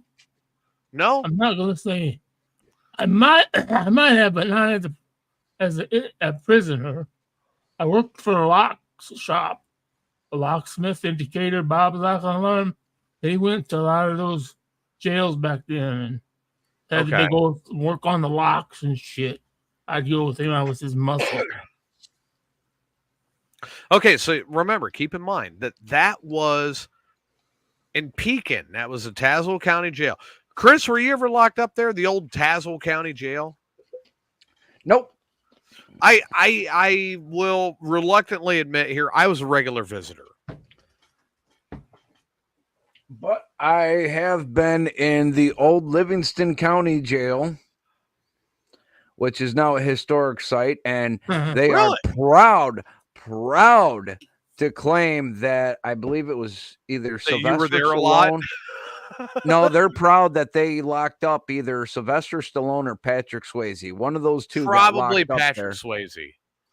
One of those two got locked up there back in the 80s, and they're proud of that shit. I'm gonna lean that was Swayze. Almost as much as Braidwood is proud to still have on file a speeding ticket for Janis Joplin. God. Janis Joplin can speed on me if she was still alive. Now, I've also, unfortunately, I was one of the last group of inmates to go through old Joliet prison when it was still a prison. And I've been behind the wall in Statesville and in Pontiac. Boom. Chris is from that part of Illinois.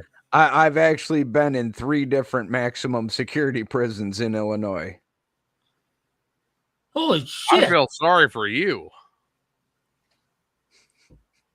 Holy shit. All right, I'm trying to look up who it was in Livingston County. And it gives me Pontiac Correctional Center. Frank Collin, Larry Eiler, Richard Holman, John David Norman, and Drew Peterson. Oh, yeah, that's right. He was there. That's Pontiac Correctional Center.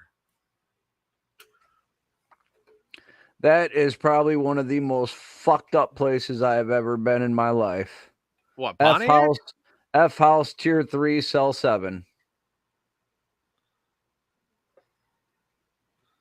Yeah, it's not going to give me the famous inmates in Livingston. Fuckers. But no, the old Tazewell County Jail was in the McCormick building. You go up to 2nd floor for booking. You went up the 3rd floor if you were misdemeanor. 4th floor was felony and chomo. Okay. I'm on the 2nd floor. My cousin and I are locked up in there at the same time on a 3-day weekend where we were planning on drinking and partying. We got locked up Friday night in the jail. We got fucked. You're there till Tuesday. No, fuck yeah, we were. So here's where it gets better, all right? The way the Tazewell County Jail worked back then is they did not believe in inmates having silverware or plasticware for that matter. You better hang on to your fucking spoon. And you get this flimsy ass, not even Chinette. It's like Dollar General plastic spoon. You better hang on to that fucker. We didn't know this. They didn't tell us this. We threw it away thinking we'll get another one. Fuck no. Nope. Now, me and my cousin, we knew quite a few people outside. So we're sitting there at the window. Hey, throw us up a cigarette. And they had slatted windows. Now, this is October. It's around Columbus Day weekend, actually. Slatted windows. We're sitting there. We're sweating. They're throwing cigarettes up. The old Tazewell County Jail still had the push button cigarette lighters like you had in a car. Oh,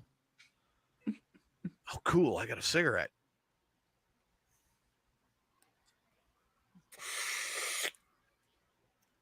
And we're sitting there hotboxing this motherfucker and then throwing it down the toilet.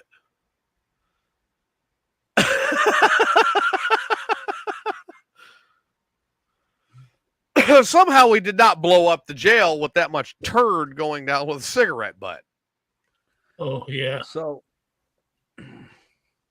there's a reason why Livingston County, Illinois, spent millions of dollars on a new correctional facility. Oh, so did Tazewell. The old Livingston County Jail. The trustees were in the basement, booking and holding and waiting for arraignment was on the 1st floor. Women were on the 2nd floor, and then the 3rd floor was 2nd floor. And then the 3rd floor was sentenced inmates. Hey, Steve, in that jail, would you like to be on the 2nd floor? Sure. I mean, the women were on the 2nd floor. I bet they were horny. Oh, good. No, check this out. The old jail was right downtown, literally right across the street from the grocery store. The basement loading door that the trustees had access to, The lock on it was broken anyway, so the trustees would literally come in and out. Go over to the grocery store, get cigarettes, get booze, pick up some dope, some weed, some coke, whatever the fuck you fancy, and they bring it back in and run it around to the cell block. No You were getting fucked up if you were in Livingston County Jail. So we're sitting there, we're smoking cigarettes and everything. We had a guy that weekend that was in the block, right? And he started telling all of us this story after we all lost our spoons about how he was in South Pekin, Illinois. And he decided one weekend to go out and test drive a bus. You know, just like a short bus. You know, he wanted to turn it into a camper. He's driving this bus. And he's out there, da-da-da-da-da, no big deal. And he hits a cop car with the bus. After hiring his lawyer, going through court, he proved that it was the cop's fault that he hit the cop with the bus. What's wrong, Steve? You're thinking about that. I want to know how he was able to prove it was the cop's fault. This was early 2000s, late 90s. I don't know. Because I was He's in looking an like, accident. I want to try this. I was in one accident years ago, and it wasn't my fault. Okay. But I couldn't prove it wasn't my fault. I got my van in park, or I got my van in reverse. I'm going to look out. You know, I check everything. I see this minivan coming up to a stop sign at the three-way at the T intersection. Uh-huh. As I'm backing up, that minivan blew that stop sign, and I backed into the minivan. But it was my fault because I was in reverse. And I even said, this fucker blew the stop sign. They were doing 40 going through the stop sign around the corner. Well, and to continue the story. So he got it proven. He got himself cleared of the charge. We're sitting in jail a couple of years later. We go in front of the judge. All of us are getting PR'd. We're waiting to get released. Here's this guy. These motherfuckers better let me out of here soon, or I'm going to get out of here and I'm going to go find me a fucking metal spoon. Then I'm going to go find me a fucking bus. Then I'm going to go find a fucking cop.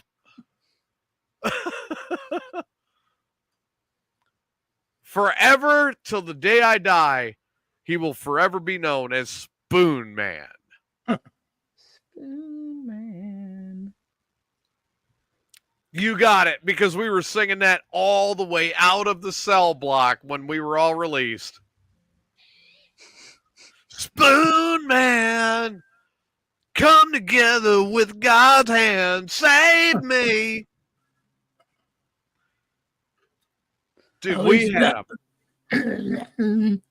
He's don't have a name like Poop Knife.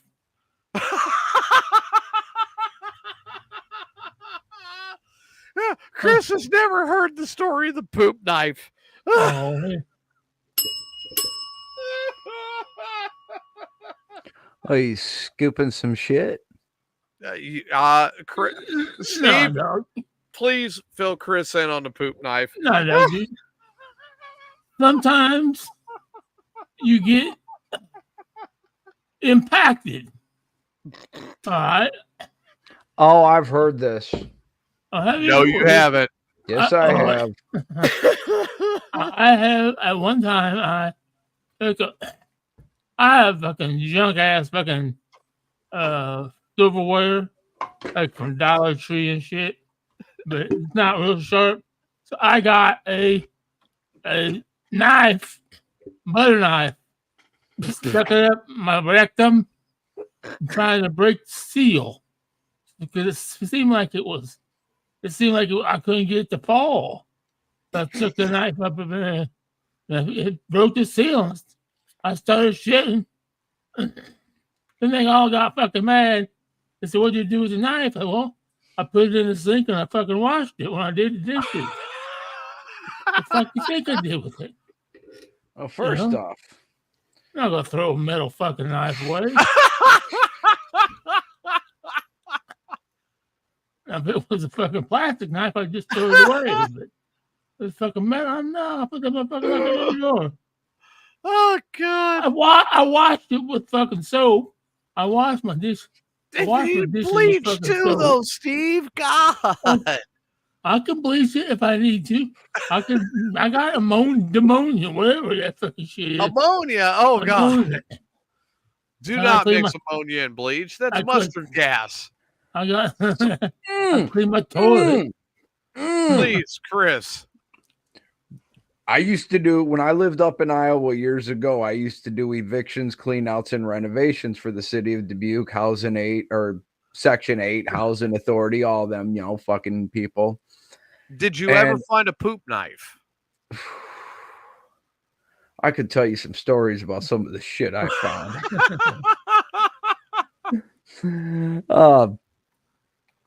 But we were renovating this fourplex.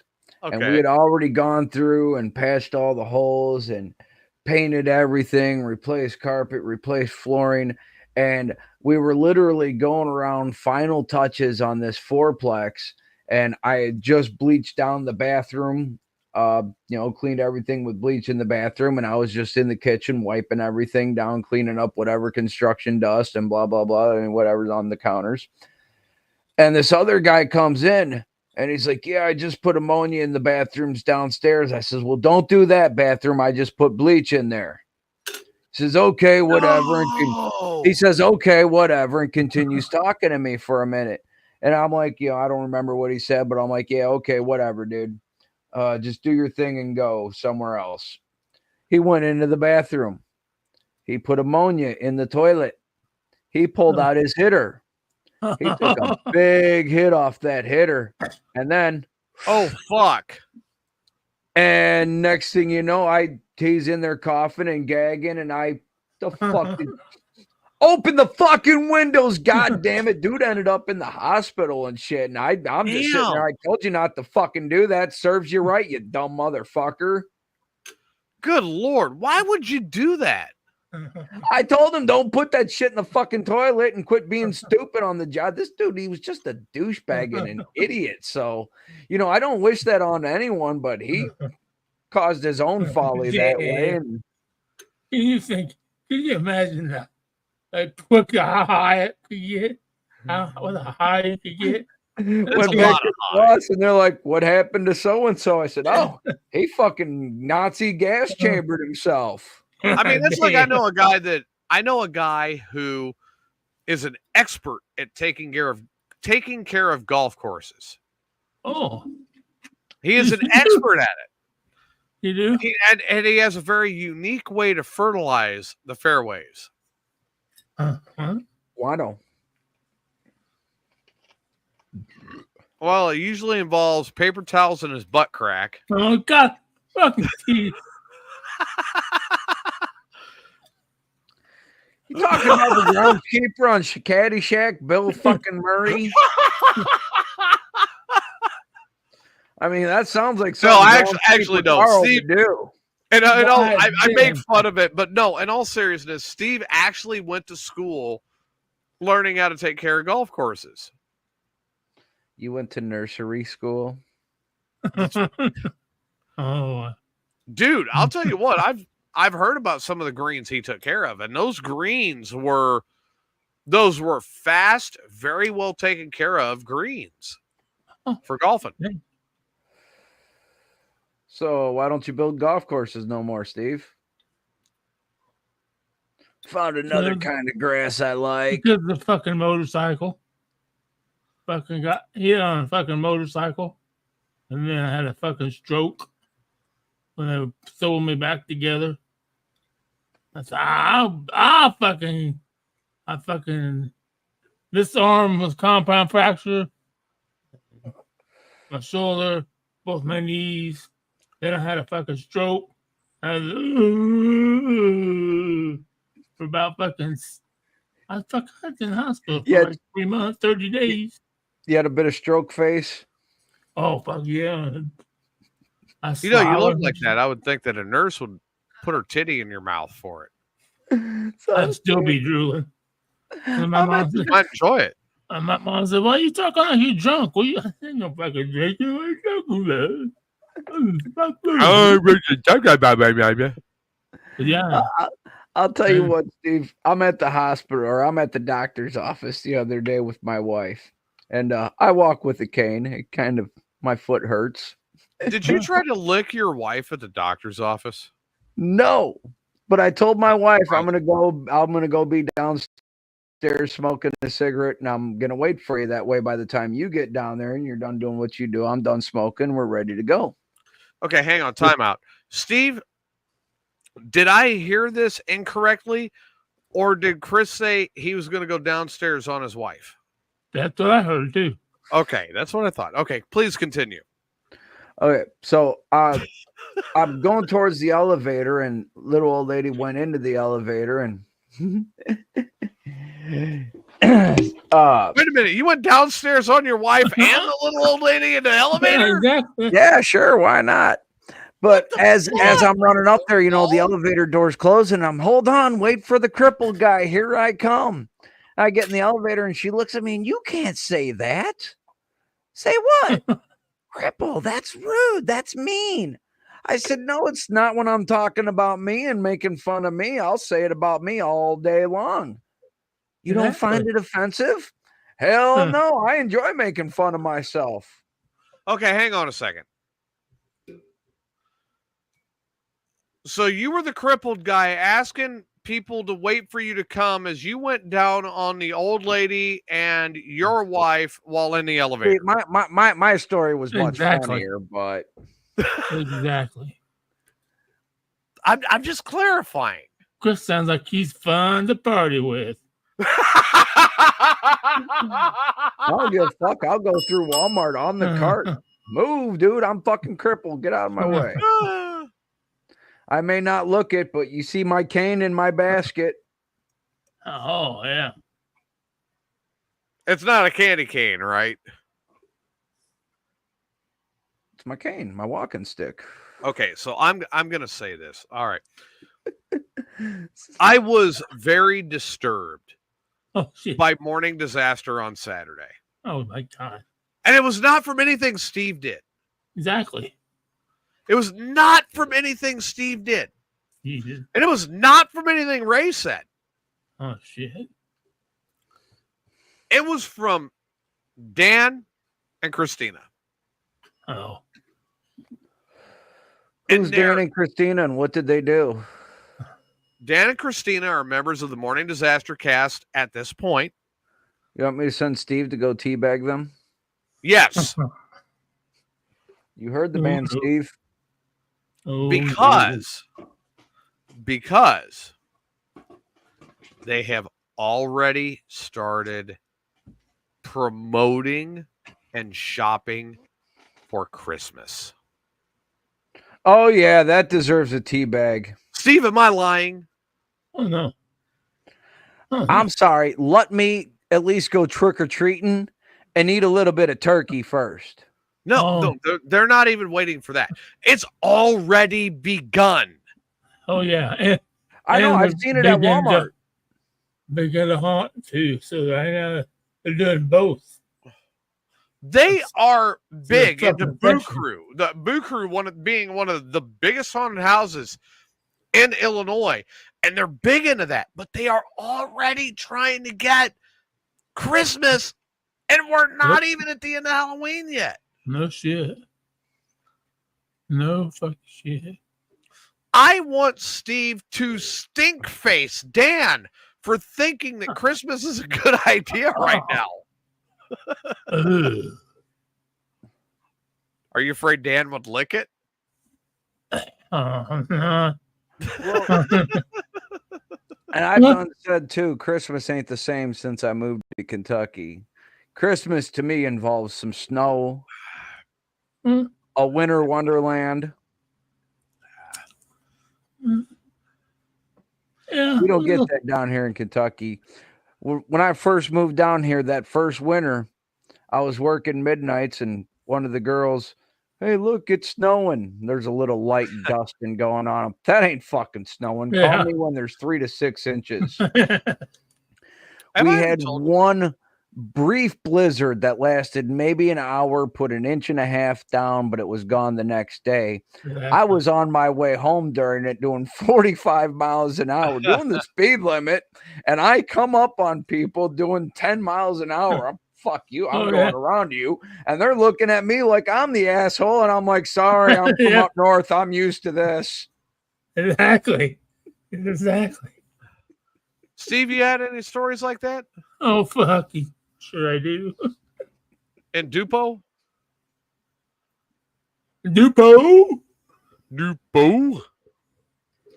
Oh, just wait till you get hit with one of them ice storms like Houston got a few years back.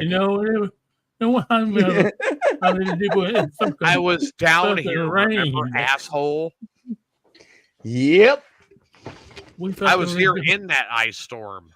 And fucker. That was when I lived in DuPont. It fucking rained Christmas Day. Okay. We were right in the fucking Mississippi floodplain. It was actually, they were actually closing the roads, shutting the floodgates. Right. Yeah. I was down in DuPont there, and fucking Christmas and it's fucking raining. Wasn't much Christmas. Then it sleeted and it was like ice. And fuck. Oh, wow. But we never really got much, That's sad because I had my own lawn care business. As Michelle said, and I even bought a fucking snowplow fucking truck when I don't know. I got so lucky. Actually, I almost want to say I bought it from a dude in Morris, Illinois. But did he have long hair? I don't know. This was a super nice dude, so. He was a super nice dude? Chris. Could have been me. You never know. No, because this dude gave me, I bought what it was. Did he give you a doobie as part of the deal? No. Oh, then it wasn't me. Did he smoke a blunt with you?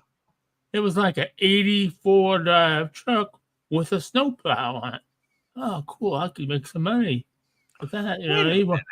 He wanted like, $1,000 for it. Okay, I do $1,000. But he was clear up there. He's like, man, he said, I don't know if he'll make it drive all the way down there. He said he'll make it, but you got to put the snowplow in the back and shit. He said, I'll just bring it to you on a trailer. Well, fuck, how much is that going to cost me? He said, I won't charge you. And then I want to say he brought it from, up Pontiac somewhere all the way to fucking Lupo, which was right there right before you get to St. Louis. So, Chris, did you sell him a truck? No, but I may know who did. You might have to do it.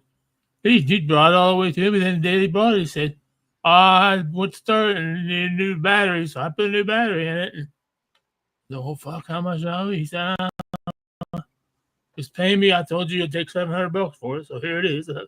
Damn, he brought it all the way to me. And he had a big old fucking. Oh, my God. Diesel truck. And I said, fuck, probably cost him fucking $200 to drive it down here and back. Remember with Halloween coming up, I got to do this. Oh, my God, this was great. Thank you, Lori. Oh, my God. Oh, no. Oh, Steve, you need to put, I'm telling you, Steve, you need to put this out in front of your house. You really in the yard? You need to put this out for trick-or-treaters. Can you take this heavy, hot, single mom? Leave me her number. Exactly. Yeah. Yeah. That's a good Oh idea. my God, Steve, you have to put that out for trick or treaters. 11 days. And unfortunately, I don't get trick or treaters at my house, but I am going over to the projects and going to have a table with king size candy bars set up on it.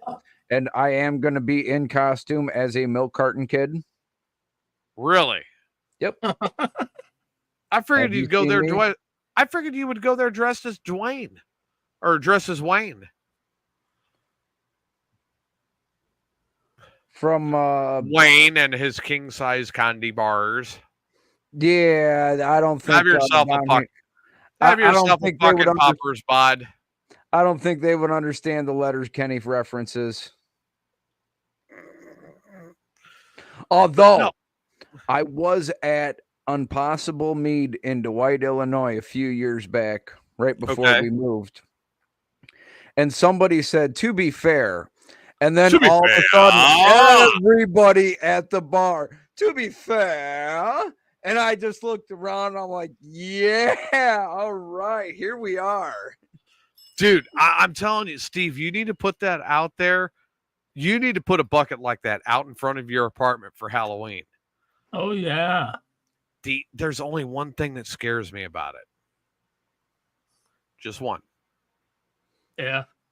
I'm afraid one of your neighbors will come up and go, hey, Steve. Steve, I'd be happy to show you my vagina. I can't write my number.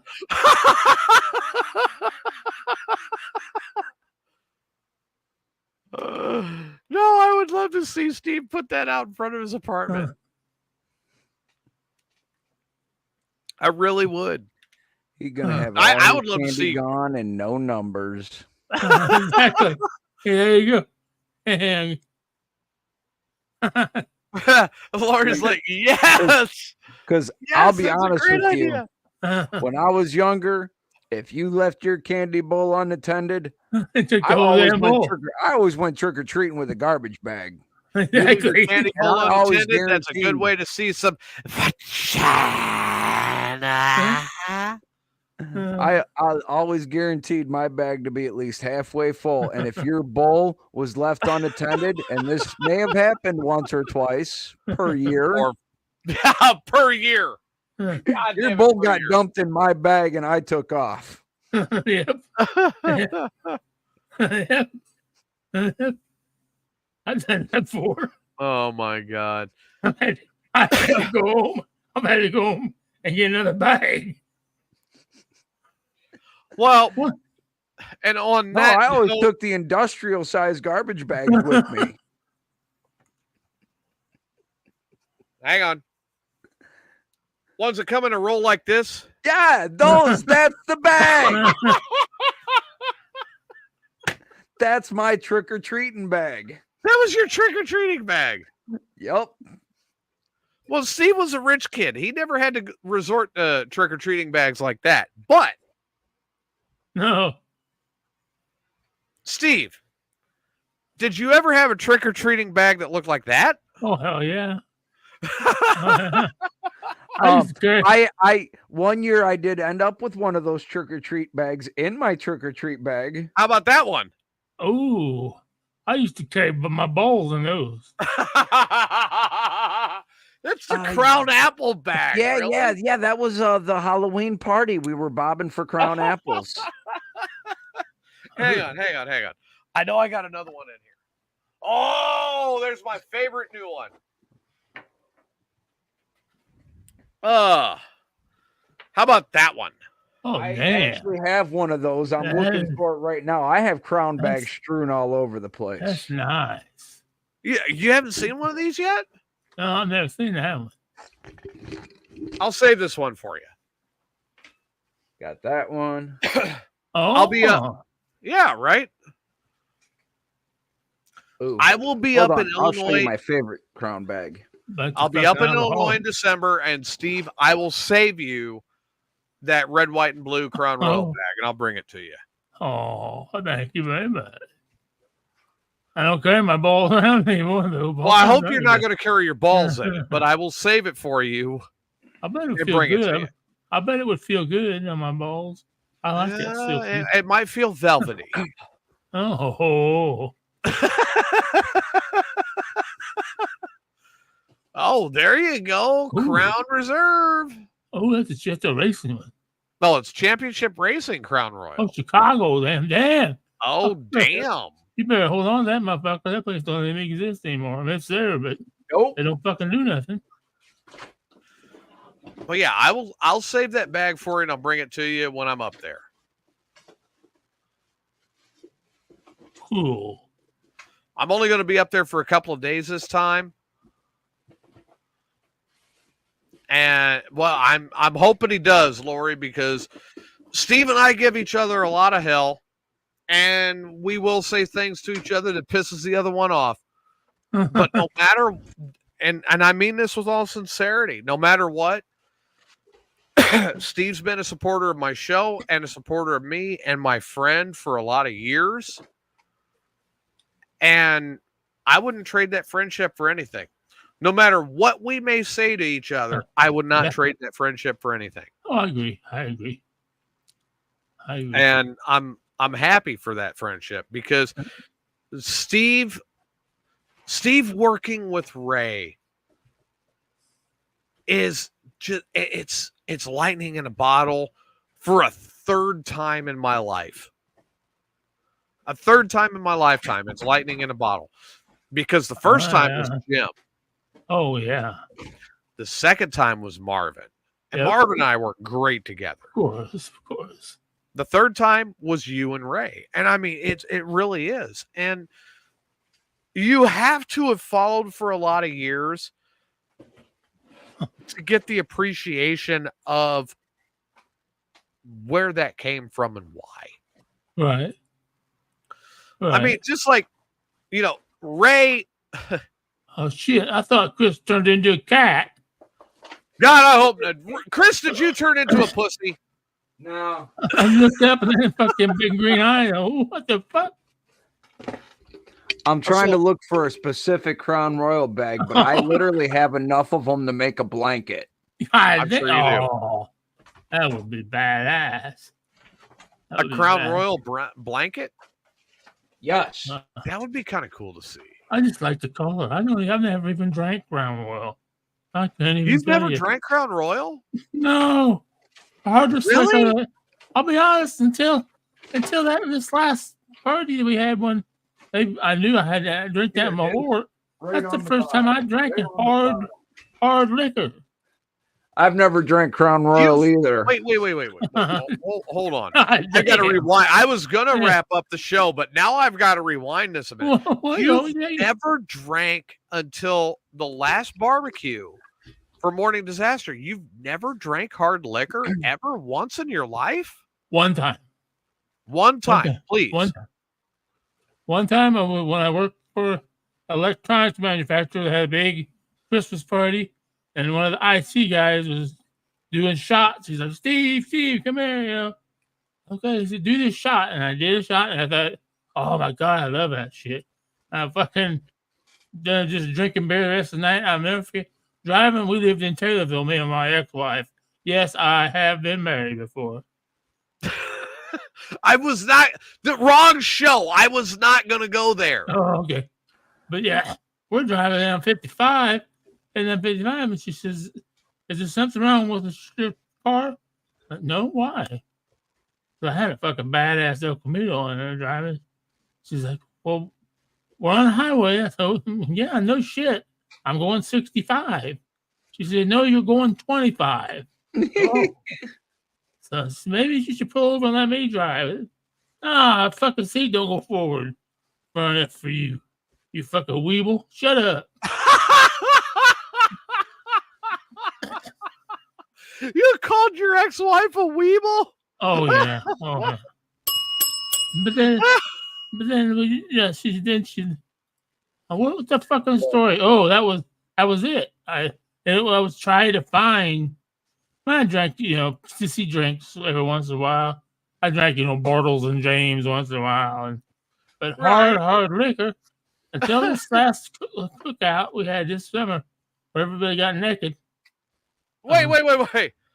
You had everybody get naked at your house too? Not at my house. I was in Oh. Dan's. Well, not everybody was naked. Big D was naked. Big D was. Oh God, Yeah. no! I've seen Big D naked enough. And Jen was naked sometimes. I've seen Jen naked a lot too. Yeah. I especially enjoy Crown Royal. Son of a bitch, dude. I'll tell you what, you would enjoy seeing Jen naked. And this ain't even all of them. Plus, I got a few of the specialty ones, like that American flag one. Yeah. The Joliet Speedway. I got the NFL jersey. Oh. You know, he keeps swerving off of the subject. I think he might enjoy Big D being naked. Oh, I know. Oh, hell no. I don't want to see them. No. Okay, I got a question. How much does a bottle of Crown Royal cost? Down here right now, I'm paying between $35 and $40 a bottle for a fifth. Oh my God. That's about the same here, but I also look for the limited editions, the specialties, the extra aged. Yeah. But all of that's it's all gone. Right? But I get the bag. So you got $35 bag? No. I got a $35 bag and a nice hangover. You know, surprisingly enough, contrary to popular belief, I don't know. That's a lot of money. I don't down a bottle of it in a day. Well, no. Like, I'll buy a bottle a week, and that bottle goes the entire week. A week? A week. Oh, shit. So you think about that. Like, I could buy a couple cases of beer. Now, I'm looking at $45, right? For what I like to drink. Right. Or I buy the Crown. Buy a 12-pack of Coke. I'm at $30. Uh-huh. And I go a week. So and I'm not, you know, I'm not drinking as heavily as I did when I was in Illinois. Oh. And I'm gonna be very, very upfront about it. You're in a couple fucked up relationships. Well, yeah. Well, let's talk about that. The dog lady. Yeah, exactly. You know, we could talk about the meth head. Yeah. You know, isn't that the one you tried to hook me up with? No, I would never hurt you. I would never do anything to anybody I actually care about trying to hook them up with Tweaker Smurf. Fuck that. No, you trying to hook she knows how to cook it too. Oh. Yeah. No. She also got federally indicted. Oh, okay. No, I know some others that have been. So no, federally. Yeah. My one brother right now is sitting in federal prison in Arkansas. The other one's sitting in federal prison in Talladega, and my father was in Oxford. Federally indicted for manufacturing meth with the intent to traffic. Oh, no, that's not what they were indicted for. That's what she was indicted for. Everybody makes a mistake. Steve, no. I love you. I think the world of you. No, I will not set you up with Tweaker Smurf. It's not going to happen. Okay. I'm just. Oh shit! Where did I go? What the fuck happened to your camera? You turned it off. God, that was almost like he was trying to put on a titty cam. I didn't turn shit off. It just went off. I was fucked up. I've never done that before. But no, I would not hook you up with that. I would not set you up with that. That is a disaster waiting to happen. Oh, I don't give a shit. Just remember, there is someone for everyone.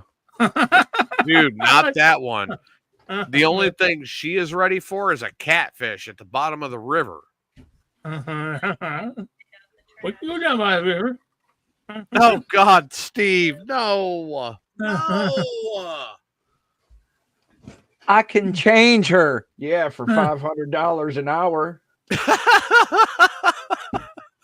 I'm telling you, I've I've dealt with that one. That is a disaster, and I would not do that to you. There are plenty of girls that I know in Springfield that if I was to move back into Springfield and get to be around again, I'm sure I could find like 4 or 5 of them that would be happy to be with you, and they're good girls. You do not want that one. Okay. And not one of them's the dog lady either. I mean, she wrecked her motorcycle. I don't want dog lady. She got too many fucking dogs. I can't take care of any dog. No dogs. Oh no, there's even better. She wrecked her motorcycle and then got indicted for the dogs. I think I might have seen something about that. I heard about it. I actually heard about that on the dog gang. I think I might have heard something about. I think I might have read something about it in a 2 months. I thought it was hilarious. And like, that's what you get, you dumb bitch. They're talking. So what I know what was this? Somebody posted they were looking for people to foster these 15 huskies. God, really? And it was huskies. Yeah, and they were looking. I don't remember what it was. It was on 217 but the emergency. We've acquired these 15 huskies. We're looking for immediate options, and it didn't go into any much detail than that. Were they coming out of North Springfield? Oh yeah. How do you acquire 15 huskies? Yeah. That's her. Yeah. That's her. I wanted to say 15 huskies, North Springfield. We need to find a place to tent. That's her. That's her all the way. That's your tweaker Smurf? No. That was the dog lady. And this has been a while, though. This has been what, a couple of years? Oh no, this has been less than a year ago. Since I heard that. Yeah, maybe around a year. Yeah. That would be her. I know where they came from. I'll give you the address. What are you doing with 15 huskies? She was trying to breed them. Right. And she was terrible at it. Like, it wasn't even a good environment for the dogs. I actually felt sorry for the dogs. Yeah, that's part of it. Yeah, there were some dogs that looked like they'd been abused a little bit, covered in their own shit. Yeah. Well, if you want to start breeding dogs, you start with 2. You have a litter. You keep one from the litter, and you get another one from elsewhere, so you don't get inbreed, and then you keep going. Now she kept trying to rotate the stock. No, that don't work. That's how you get inbreeding in stupid dogs. Well, I mean, when you've got a stupid owner, that's probably the result of inbreeding, you know. Sounds like it. So I hate to say it. I told you a while back last summer, I went to this event downtown, and I found out we have a cop here in Central City. Real nice guy. His name's Michael Vick. That's the result of inbreeding? His name's Michael Vick. Oh God, no. So I'm talking to him for a minute, and then I'm like, well, have a good night. And I walk away, and not 30 feet away, I run into someone else I know that's got a pit bull. And I said, hey, dog, don't go that way.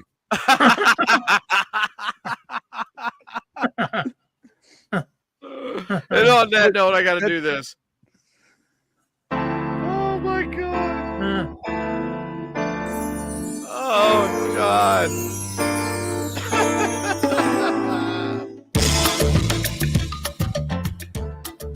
Oh my God! Hey, dog, don't go that way. That guy's named Michael Vick. It's okay. Our sheriff's name is Bill Ward. Chris, what are your final thoughts tonight?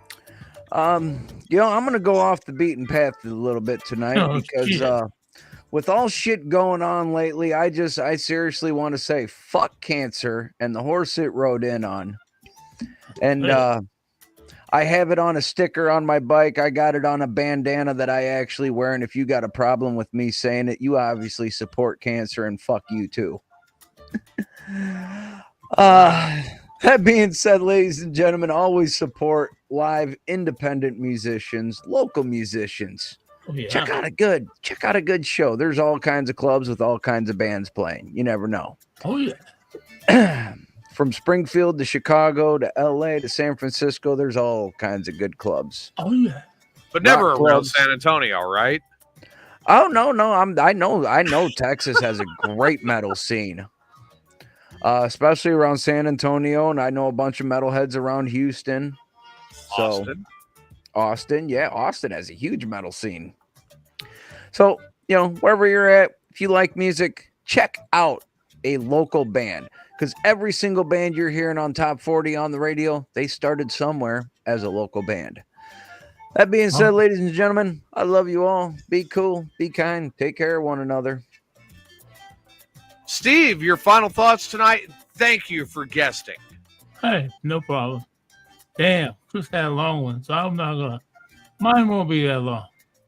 It was fun. I enjoyed it. I got a buzz. I need to make some dinner, and there's some football on. Good night, everyone. I love how Steve goes, I enjoyed it. I had fun. I got a buzz. This has been your Sunday night edition of Mayhem's Amigos. We will be back Thursday night. I will be on the road again.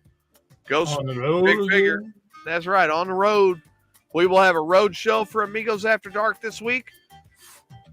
And, of course, we may do another one throughout the weekend like we did last week, as well as, again, Sunday night and Mayhem's Amigos.